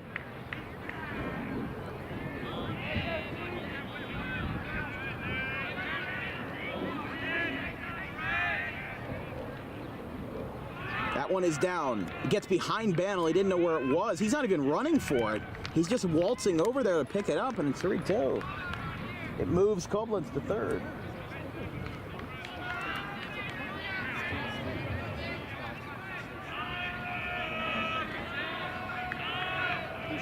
8-2, Woodstown. And that is ball 4. Tucci walks, and now Holiday is at the plate.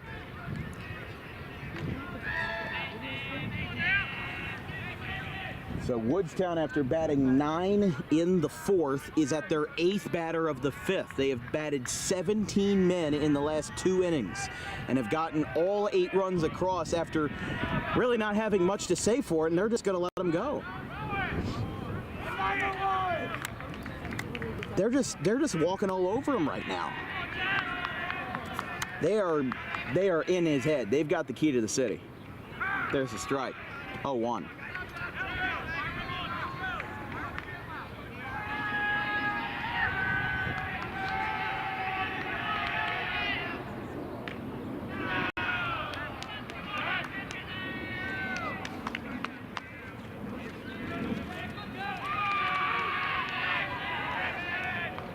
Swing and a miss, 1-2. I mean, obviously, you know, look, I try to be impartial as I can.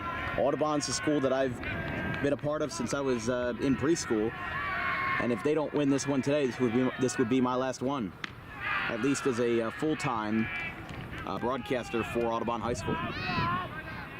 2-2.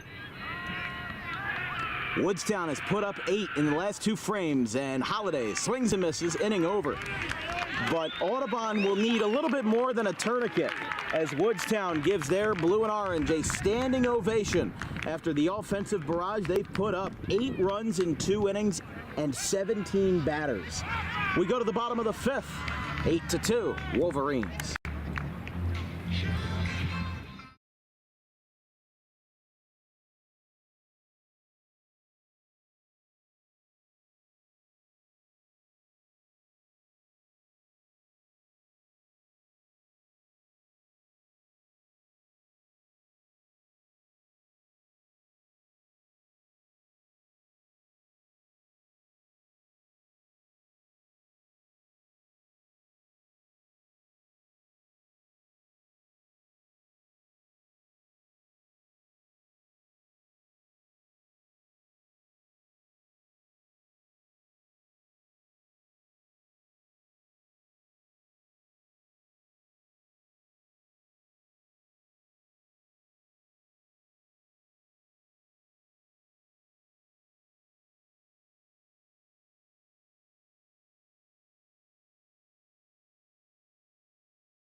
Bottom of the 5th inning.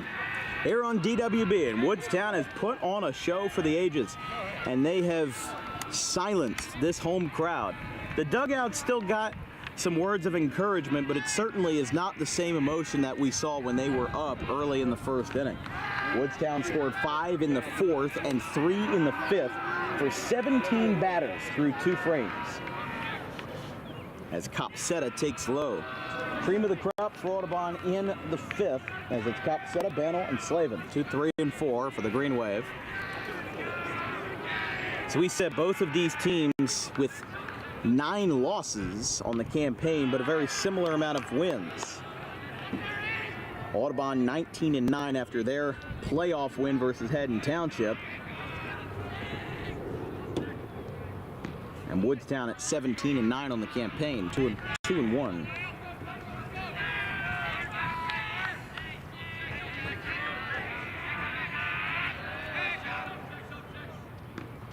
Strike called. And it's 2-2. Holmes just a hair over 50 pitches. And the pitch.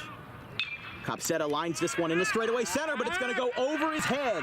He didn't take the right step, and it's going to hurt Bilecki here. Copsetta is going to pump on the brakes at second base, and he's got a leadoff double.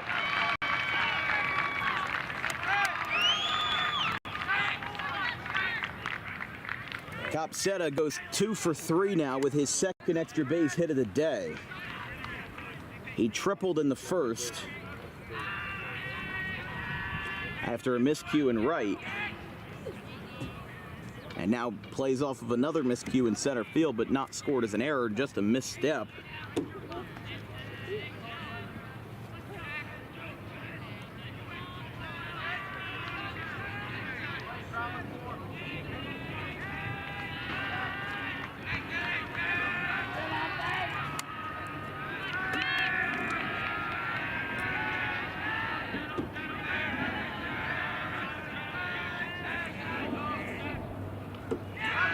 That one is down, 1-0.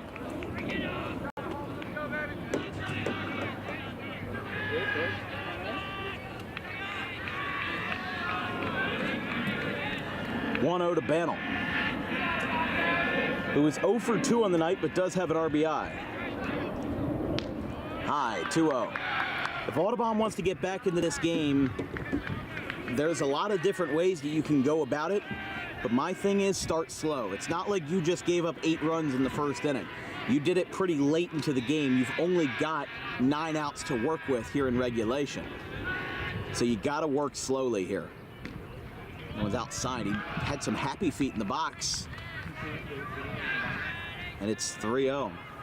Had more moves than Saturday Night Fever. And it's 3-0. Runner on second after the double by Copsetta.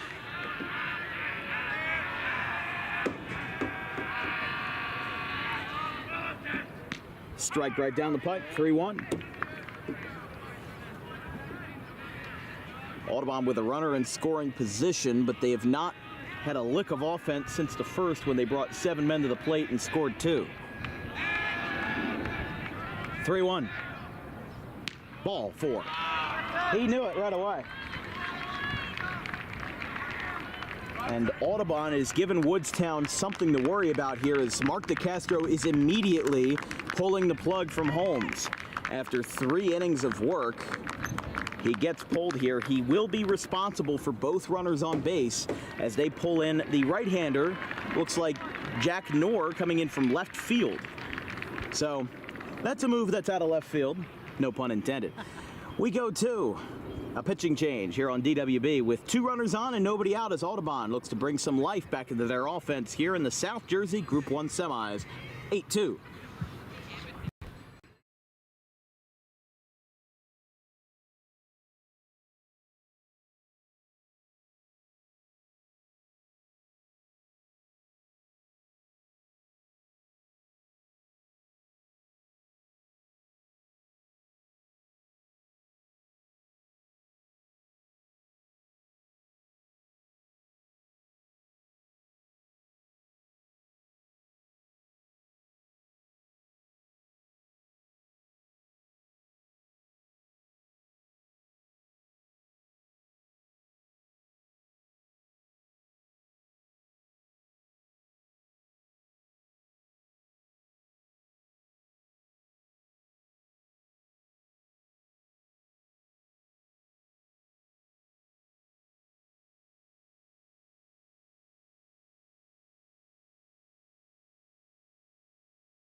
So they'll go for the platoon here. Woodstown, they'll bring in the lefty Jack Nord, who was in left field. Nord, the senior lefty, facing Joey Slavin. Misses high at the letters, 1-0. Nord with 18 in the third innings, 28 strikeouts, and a very impressive 1.15 ERAs. And along with the two pitchers before him, he has also appeared in both playoff games versus Mapleshade and Pennsville. He'll duck down for that one, and it's 2-0. Capseta led off the frame with a double. Bennell walked. And now this is the situation that we're at. Slavin takes high. That's a tight zone if I've ever seen one for the lanky lefty, and it's 3-0. I mean, the whole point of bringing Nor in is A, for some extra relief, and also to get the lefty-lefty platoon here. And now that has no effect as it's ball 4. Bases loaded.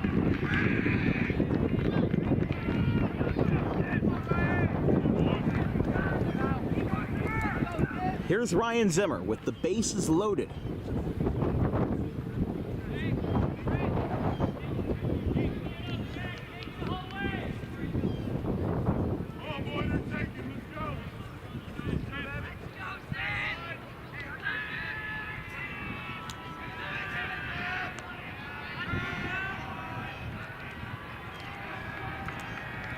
First pitch is high, 1-0.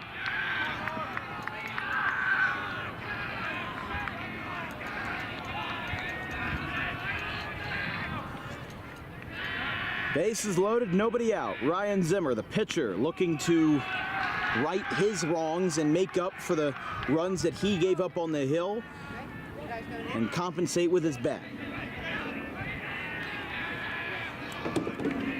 Zimmer 0 for 1, a ground out and a hit by pitch. Or excuse me, a strikeout wild pitch.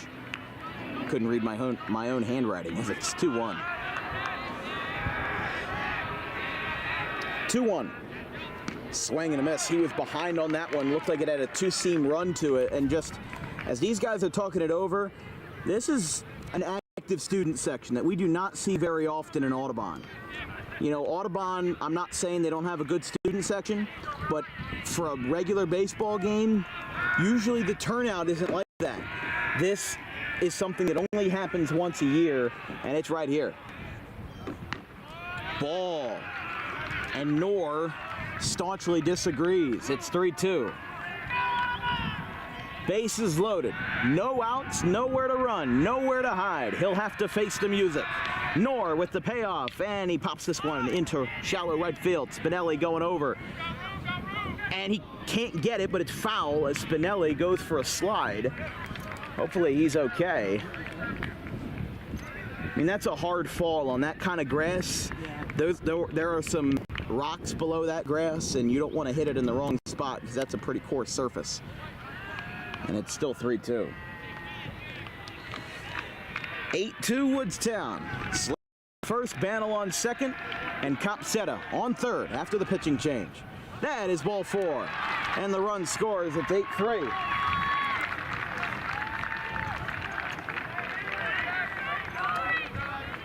Capseta will score, and that is the third straight walk surrendered by Woodstown. And considering that how Audubon's been pretty wishy-washy with their plate discipline this year as a team, the fact that they've gotten 3 straight walks is pretty nice. And with Zimmer getting on base with the free pass,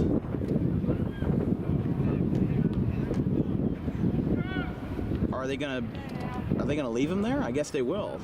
So I guess they will leave him on first, no courtesy runner. As Audubon gets a run back, it's 8-3. And here is Jack Dempsey, the 5th batter of the inning, not a single soul retired. Ball 1, where was that? Ugh, that's a bit borderline for me, a little too close to call. And it's 1-0. There's a strike, 2-1. I'm sorry, 1-1. Getting ahead of myself here. By the way, Shawnee leads Clearview in the Group 3 semis, 7-0 in the top of the third. There's a strike, 1-2, and the final score, as reported by Al Muskowitz, Gloucester City 5, Pittman 4. They play whoever wins this game in the in the sectional final on Monday. That one's fouled back. So with Gloucester City beating Pittman, if Audubon wins, the game is here. If Woodstown wins, the game is at Gloucester. But that is the final score reported by Al Muskowitz, our good friend over in Salem County.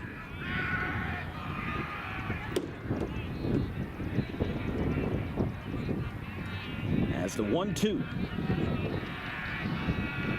from Knorr, who's ahead in the count here. Swing, a miss.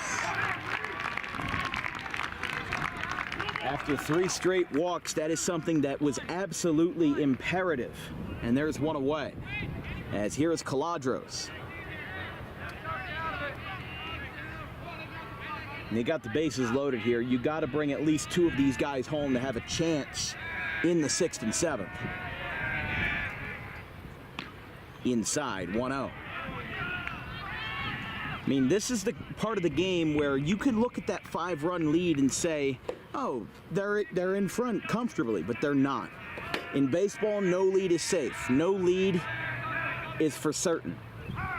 We saw it in the first round. Audubon was trailing for a little while versus Camden Academy Charter, the 16 seed. And we saw a 16 seed beat a 1 this year in South Jersey Group 4 with ACIT beating Rancocas Valley. 1-1 is fouled back, and it is 1-2 with 1 away. And with the bases loaded, not a better time to lock in and shut these guys down.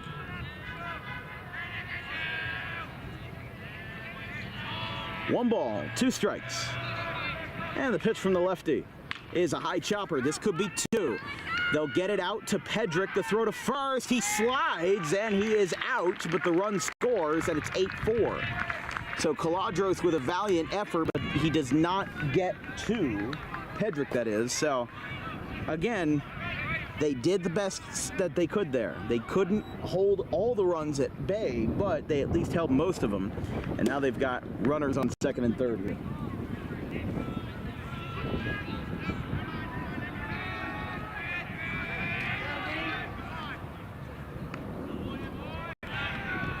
Ball 1.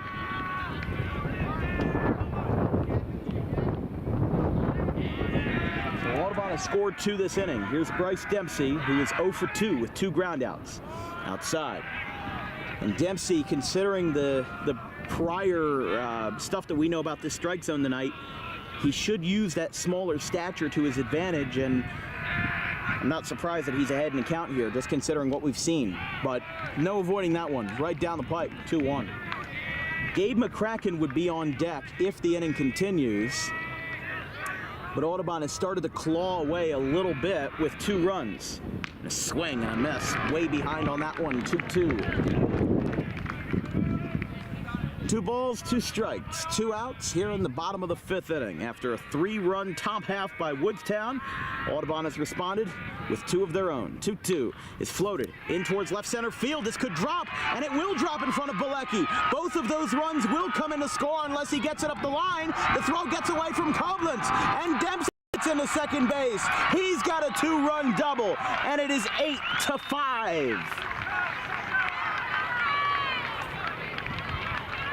What did I tell you? If you want to win this game, you cannot leave those runners on. Oh yeah, I'm sorry, 8-6. Because 2 runs did score. Yeah. 4-run inning. Offenses come in bunches tonight. And just like that, it's a 2-run game.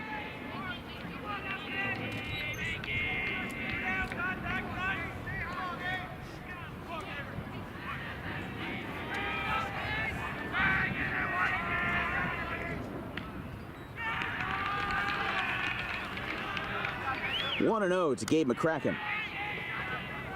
He has reached base twice, a single and an error.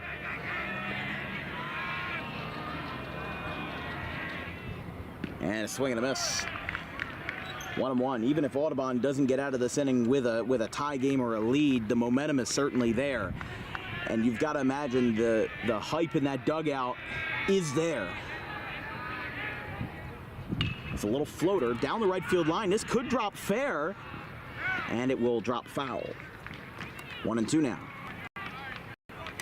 Knorr, who came in to verse Slavin after a double and a walk, have now given Audubon their best run of the night. This is their 8th batter of the inning and their 2nd inning to bat 7 or more men at the dish, something that Woodstown did in the 4th and the 5th. I mean, I thought for sure when Woodstown put up those 8 runs, I thought we were done. We were done for sure. And I thought I'd be signing off the air all teary-eyed, but don't get me wrong. Anything is up in the air. There's a foul ball. 1-2. Ain't over till it's over. That's how it is in baseball.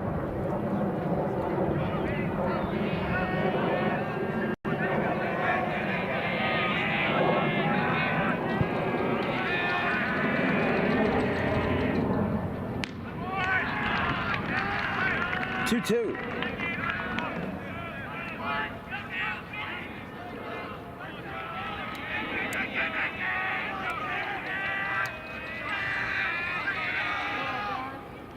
Swing and a miss. He got him. But the damage is done. Woodstown now having to be on the defensive again. They give up 4 runs off of Jack Knorr and Brent Holmes as we go to the top of the 6th. 8-6. Woodstown up by 2. Not nearly as much as they would like to be.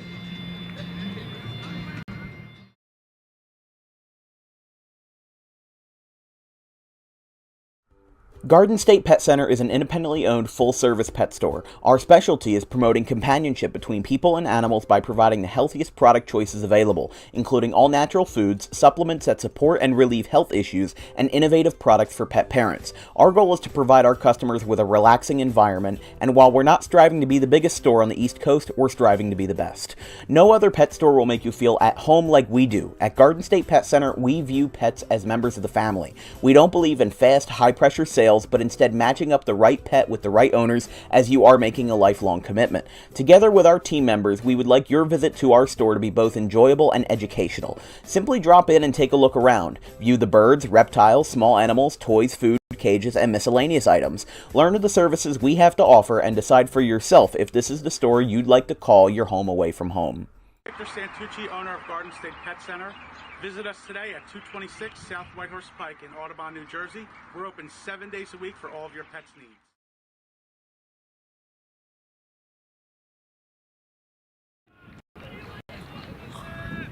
Top of the 6th inning, Ryan Zimmer looking to right the wrongs, if you will. He gave up 3 runs in the top of the 5th, relieving Gabe McCracken. And like I said, Audubon had a plan, but that plan has been turned on its head and turned upside down. We have another change as Tommy Quinn has been put into right field. My presumption would be is that they are warming up Jason Stocklin in the bullpen, and that would be why, as a floater down the right field line is foul.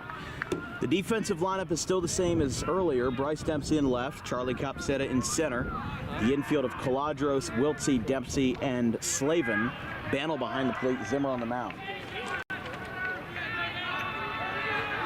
But it's 1-2 to Knorr, the only man who did not bat in the 5th. As there's a liner goes through the 5-hole of Zimmer and into center field. A base hit for Woodstown as they're going to try to have a remedy for this 4-run frame that they just allowed. And they get it started with Knorr's second single. He's got 2 strikeouts, 2 singles. 2 very different ends of the baseball spectrum. He's 2 for 4 tonight. Here for Brent Williams. The Goldie Beacom commit, as this one is high. Bantle picks it up, throw down to second. A collision at the bag. And they will say he is safe. The ball definitely popped out, but a very weird collision over there. As Williams 0 for 2. A line out, a walk, and an error that he reached on in the 5th. Williams launches this one high in the air. It'll stay in the park, but in foul grounds. 1-1.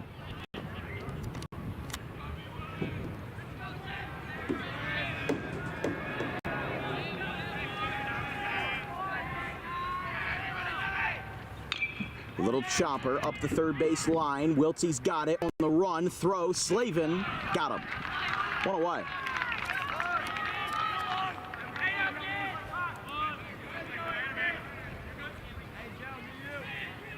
And that did not move Knorr off the second base with where the ball was placed. Here's Pedrick. Pedrick with a double and a walk, an RBI tonight. I mean, everybody's really contributed for this Woodstown team. And in fact, just looking at the scorecard, every single batter in Woodstown's starting 9 have gotten on base. And in fact, there are only 2 batters who have only gotten on base once. Everybody else is twice or more. Outside, 2-0. I mean, Zimmer is not a natural-born pitcher. He started out as the starting catcher as a freshman, and then started switching between a hybrid between a pitcher and a catcher in his junior year. A half swing foul, and it's 3-1.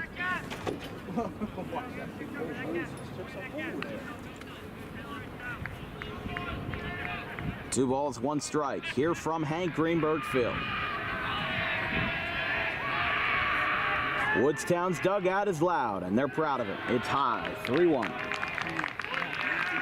I'm sorry, ball 4. Missed that one there.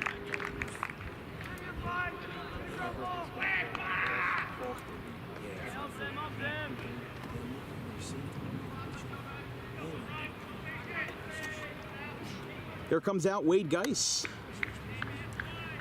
the 6'8" pitching coach for the Audubon Green Wave.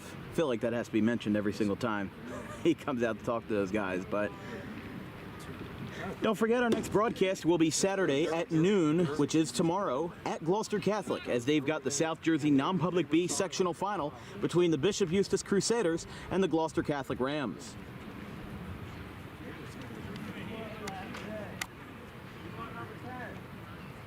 Can't say no.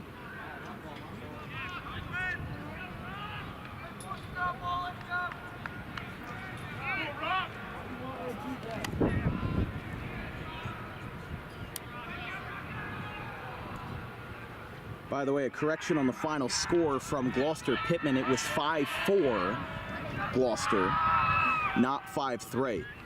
That one goes to the backstop. He gets the rebound off the wood, and the throw to third is not in time. So both runners advance, and we've got 2 in scoring position. Pedrick to second, Knorr to third. And a big chance for Rocco String to string together another hit here for Woodstown.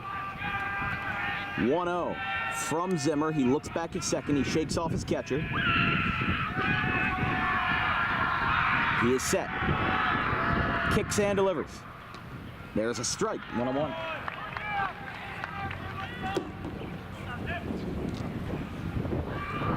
Woodstown did not have their first hit until the third with a single by Jack Norris. Here's a ground ball out to short, throw to the plate. He dives and he is out. They got the out at home. String gets to first. Pedrick gets to third, but Norris retired. It's 2 away.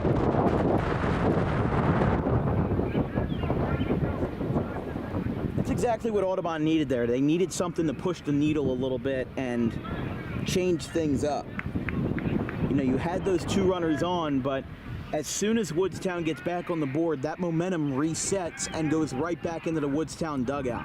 So if you're Audubon here and you want to get back into the game, you've just got to keep that infield tight. You got to keep everybody together, and you can't make any simple mistakes. Because we've seen it before. We've had a handful of errors tonight. It's almost deja vu of the early April season. As we said, Audubon had 31 errors in their first 10 games of the season. An average of over 3 per night, including 10 versus Rancocas Valley on the 20th of April. In a game that they lost 15-4, their first mercy rule since 2019. Little floater in the right, Tommy Quinn going in, and he makes the catch, side retired. So Tommy Quinn makes the catch in something that he usually doesn't see too much of playing time out with in right field. And we will go to the bottom of the 6th inning. 8-6 Woodstown. They leave a pair of runners on.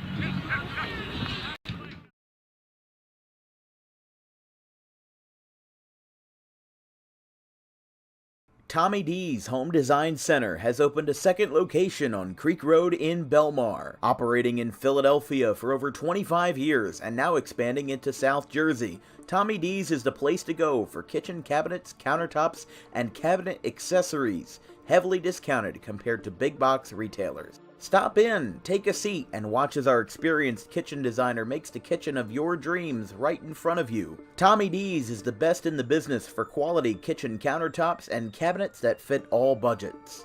Call us today at 856-210-9504 or visit the new location in person on the corner of Creek Road and Harding Avenue in Belmar next to the 42 on-ramp.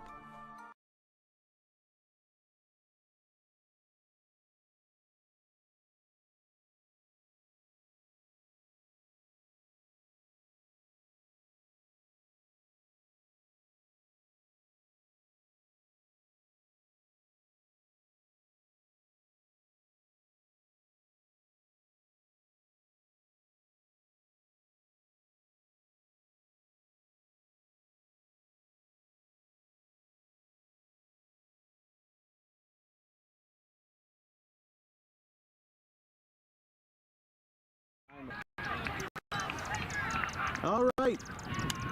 These guys are all sitting down by the grass. A lot of guys having fun out here.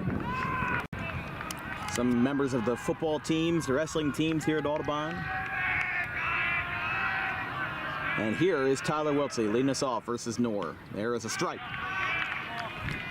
I mean, we were talking about in the top of the fifth when Woodstown turned this game upside down with a 3-run frame to make it 8-2. As Wiltsey is behind on that one and it's foul. 0-2 now. But, I mean, hey, Audubon's in the process of turning this game back over for a full 360. One's outside. I mean, let's be honest here. Audubon had 2 runs in the first inning, and Woodstown, for the first 3 frames, only had 1 hit, and they were only 1 batter above the minimum. You're more in a hurry than I am. So right now, this game is in a seesaw, really, as a floater over the middle. Pedrick looks for it, and he makes the catch. Looked like there was a little bit of uncertainty as to where that ball was going to go, but Wiltsey is now 0 for 3 on the night. Here's Copsetta. He is 2 for 3 with 2 extra base hits, a triple in the first and a double in the second.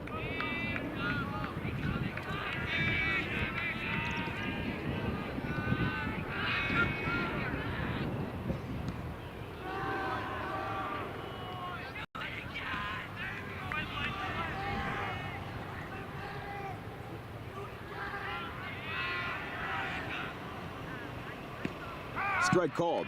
1-1.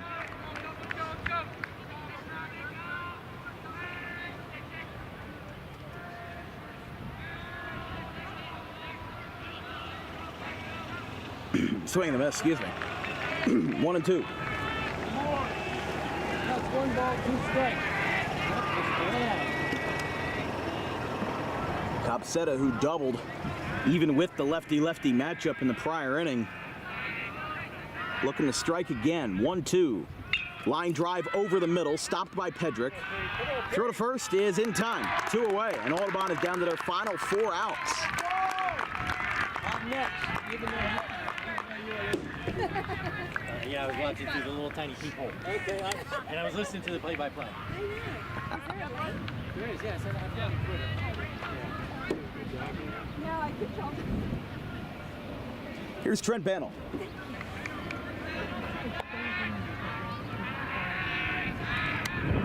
Bannell's got a bunt with 2 outs, going over the middle, and a huge collision by Knorr and Koblenz, but they hang on to it.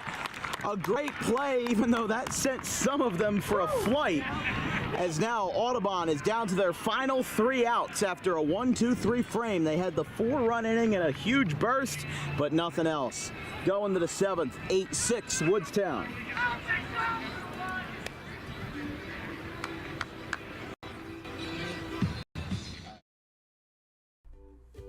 In life, the road ahead is full of possibilities. but to navigate it safely, you need the right skills. Harper Driving School is the premier driving school serving Gloucester, Salem, and Camden counties. With experienced instructors, many of whom are teachers in local schools, we are dedicated to your success and will help you master the road with confidence. With an over 95% success rate of students passing their road test on their first try, you know your student will be in good hands while embarking on a huge step of their young adult lives, all while avoiding the lines at the DMV and getting insurance discounts. We chose Harper, and so should you.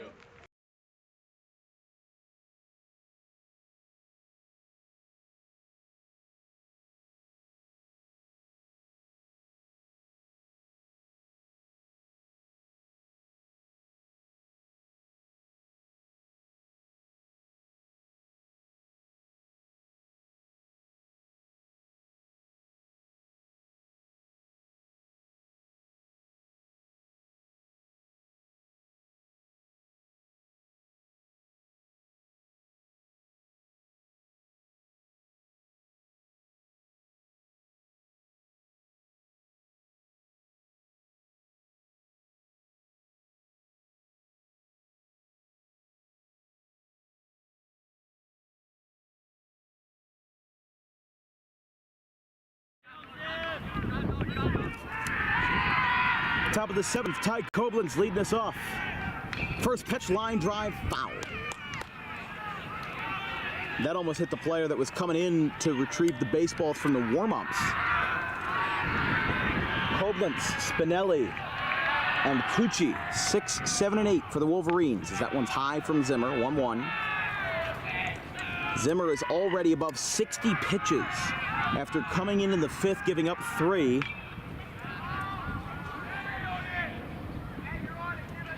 And he has just had not a good time. 1 ball, 2 strikes. There's a line drive, or excuse me, a fly ball in the left field. I couldn't read that off the bat.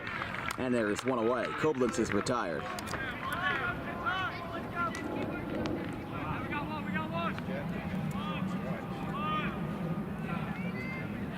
Here is Spinelli.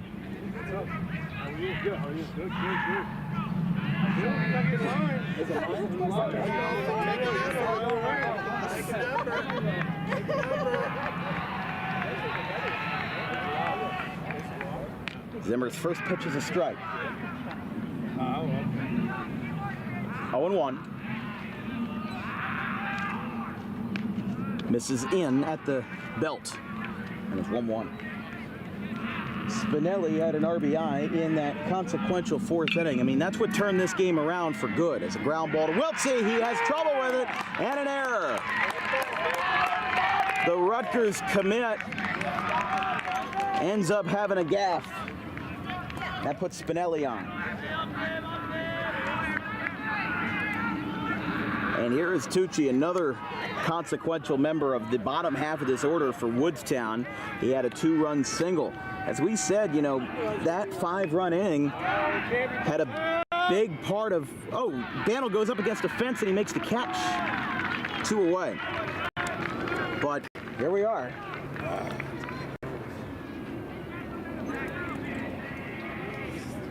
And here's Jack Holliday.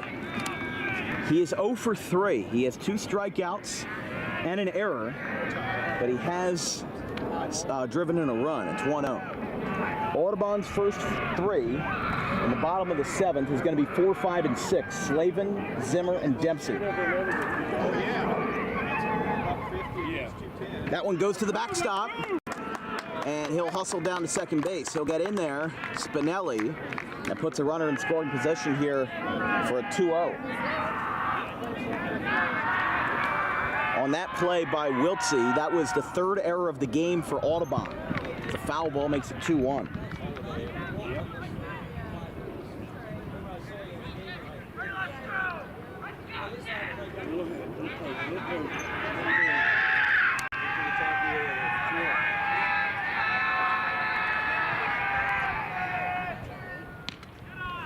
Down 3-1. Woodstown, after scoring all 8 of their runs tonight in just 2 innings, have been scoreless otherwise. And a strike. 3-2. Runner on second, which would, despite being up by 2, that would be a huge insurance run to get that dugout even louder at the bottom of the order versus Holiday. 3-2 with a line drive. That is back up the middle into center field. Copset has got it. They send him. He's got a late throw. The throw is offline. Now they throw down to second. He is safe. 9-6.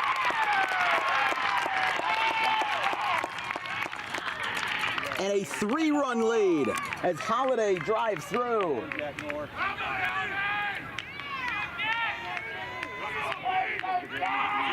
And here is Knorr. Just seems like these guys are starting to check out. I don't know. First pitch from Knorr is up and away. 1-0.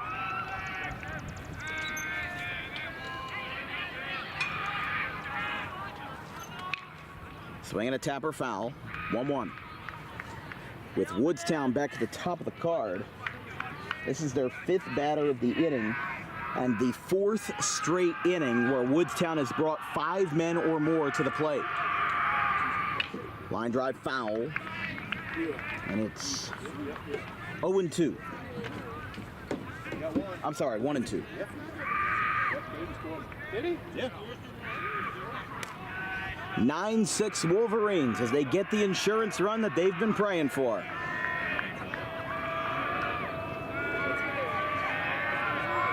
One-two. Breaking ball, little floater out towards second, and Dempsey makes the catch. Audubon's last stand. For some of these players, 4 years of waiting, 4 years of action, and 4 years of grit and grind are on the line. We'll see if they answer the call. They're down by 3 with the middle of the order coming up right after this on Dan Wilkins Broadcasting.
Woodstown taking the field again, and for Audubon, they will come to bat for potentially the last time this season.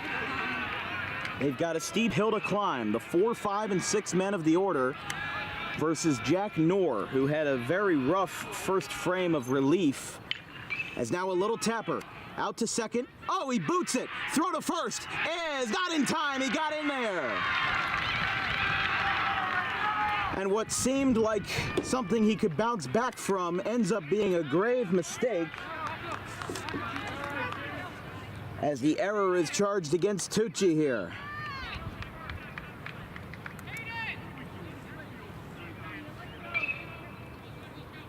That is the first error in the field against Woodstown tonight. Audubon with 3.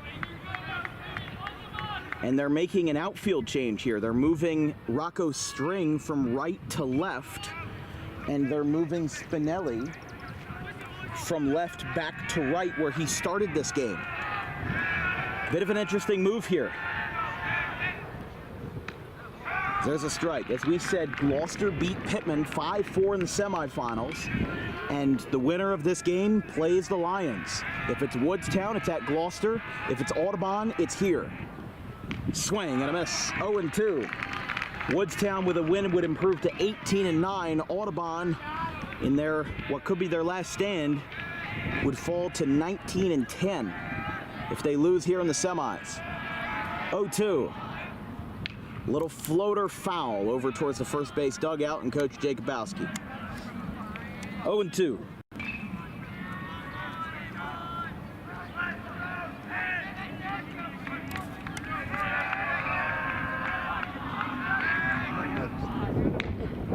Fouled off the nets.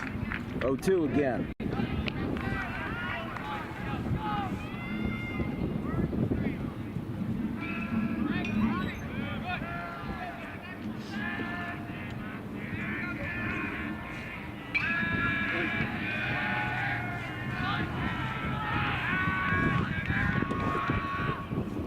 He got him. 1 out.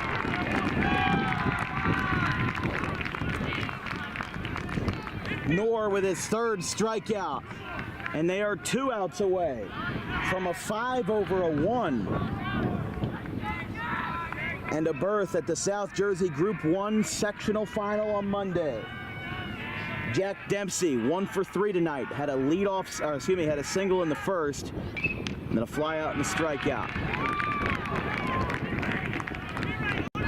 It's 0-1, strike called to Dempsey.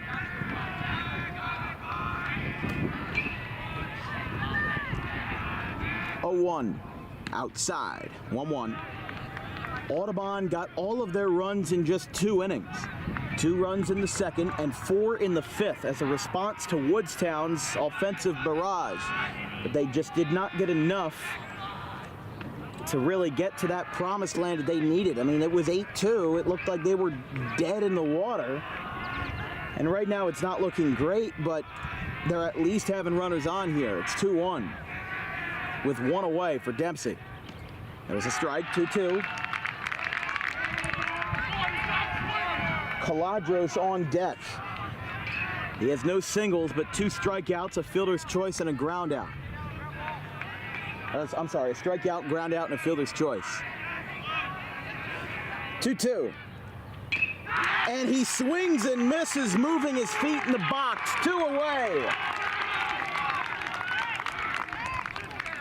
And here is Nick Caladros, the man who started this game only allowing 1 hit in 3 innings.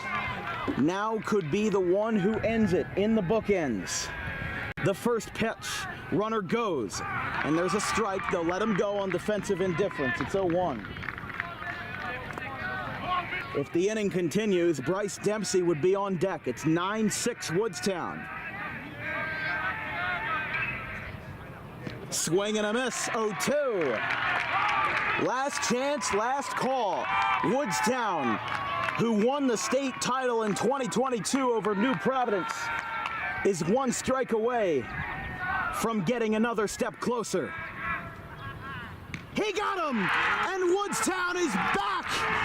They upset Audubon 9-6, and they continue their magical dance as the 5 seed, and they have clinched a date with Gloucester on Monday night. Rejuvenation and rejoicing down the first base line, as many who have traveled from Salem County to get here have made their way all the way and have seen a victory in the eyes of the visitor. 9-6. And that's it. And Woodstown did it. They'll play number 2 seed Gloucester on Monday from Gloucester, as Woodstown, who has been coming into this game expecting Audubon after beating them in April of this year 8-3. They didn't do it by 5 runs, but they did it by 3. And now Audubon will hit the reset. You've got so many seniors graduating this year, integral parts of the team, and 2025 just might be the last year of the window. We don't know what's ahead in the future. We don't know, what's going to be going on for Audubon in the next couple of years, but I'll tell you right now, this is deja vu of 2 years ago. Woodstown is elated. Audubon is deflated. They are distraught after a season that had the lowest of lows and the highest of highs. The Wolverines, I don't know why Carbone's standing in the middle there, I guess just offering his congratulations, but man, there you go, a couple of streamers going out, and you know what, they deserved it. They deserved it. They did a heck of a job, and they got themselves back on top for a date with Gloucester Monday. I will say for the record, we do not know what game we are doing on Monday the 4th. I'm sorry, the 3rd. We are going to leave that up to the scheduling. We're going to see what's the best option for us, and we will decide then and there what game we'll be covering on Monday. We'll turn the camera back here for a second because I think it's obvious to a lot of people that this is my last game as a student here at Audubon. I've covered this team for 3 years. I started here in 2022 as a sophomore, and I covered 2 full seasons and about 3/4 of this one. You know, Audubon is what gave me my start in broadcasting. 2016, the Audubon Little League, they gave me my first chance when I was 10 years old, and I never looked back. They gave me the opportunity that I needed to succeed, and I would not be standing in front of this camera right now without the incredible gratitude and support of the Audubon faithful, the fans, the parents, the players, the families, everybody who gave me an opportunity. You know, I am forever grateful. You know, the fact that we have 2,000 subscribers and over 5,500 across all of our social media platforms, that is because of the wonderful people at Audubon, and they gave me the opportunity that I needed. You know, the fact that I'm covering Bishop Eustace and Gloucester Catholic tomorrow, that would not be possible without the support that I've gotten from my hometown. I've lived here since I was 6 months old. We've moved 4 times across different apartments just to stay in town, just to stay in the school district, and I don't have a single regret. We didn't get a state championship in my 3 years being a broadcaster here, and I'll tell you what's next. RCSJ is next, but Audubon is forever going to have a place in my heart. You know, from the football games to the basketball games to the baseball games, you know, Audubon has always been there for me in my good and bad times, and I will always be grateful. So Woodstown wins 9-6. Really not much you can say about it. I think, you know, the adrenaline of a big upset happening on your home turf is very exciting, and then I kind of just came down crashing very quick. So, again, big thank you to Tony Carbone, Rich Horan, everybody who gave me a shot, because Audubon baseball was, you know, I covered a couple soccer games in 2021 as a sophomore, but this is where I got my true start in broadcasting, and it would not be possible without all of your support. So one last time, Woodstown beats Audubon 9-6 to advance to the South Jersey Group 1 final versus Gloucester on Monday. From everybody here at Dan Wilkins Broadcasting, our social media coordinators, Brandon DeKegerland and Keely Curran, our graphics crew, Gavin Van Rel, Caleb Lane, and Liam Nolan, my wonderful producer, Donna Wilkins, and I'm Dan Wilkins. One last time here on DWB at Audubon High School. Thank you very much. Have an excellent weekend, and go Green Wave. 9-6 Woodstown. Have a good night, everybody.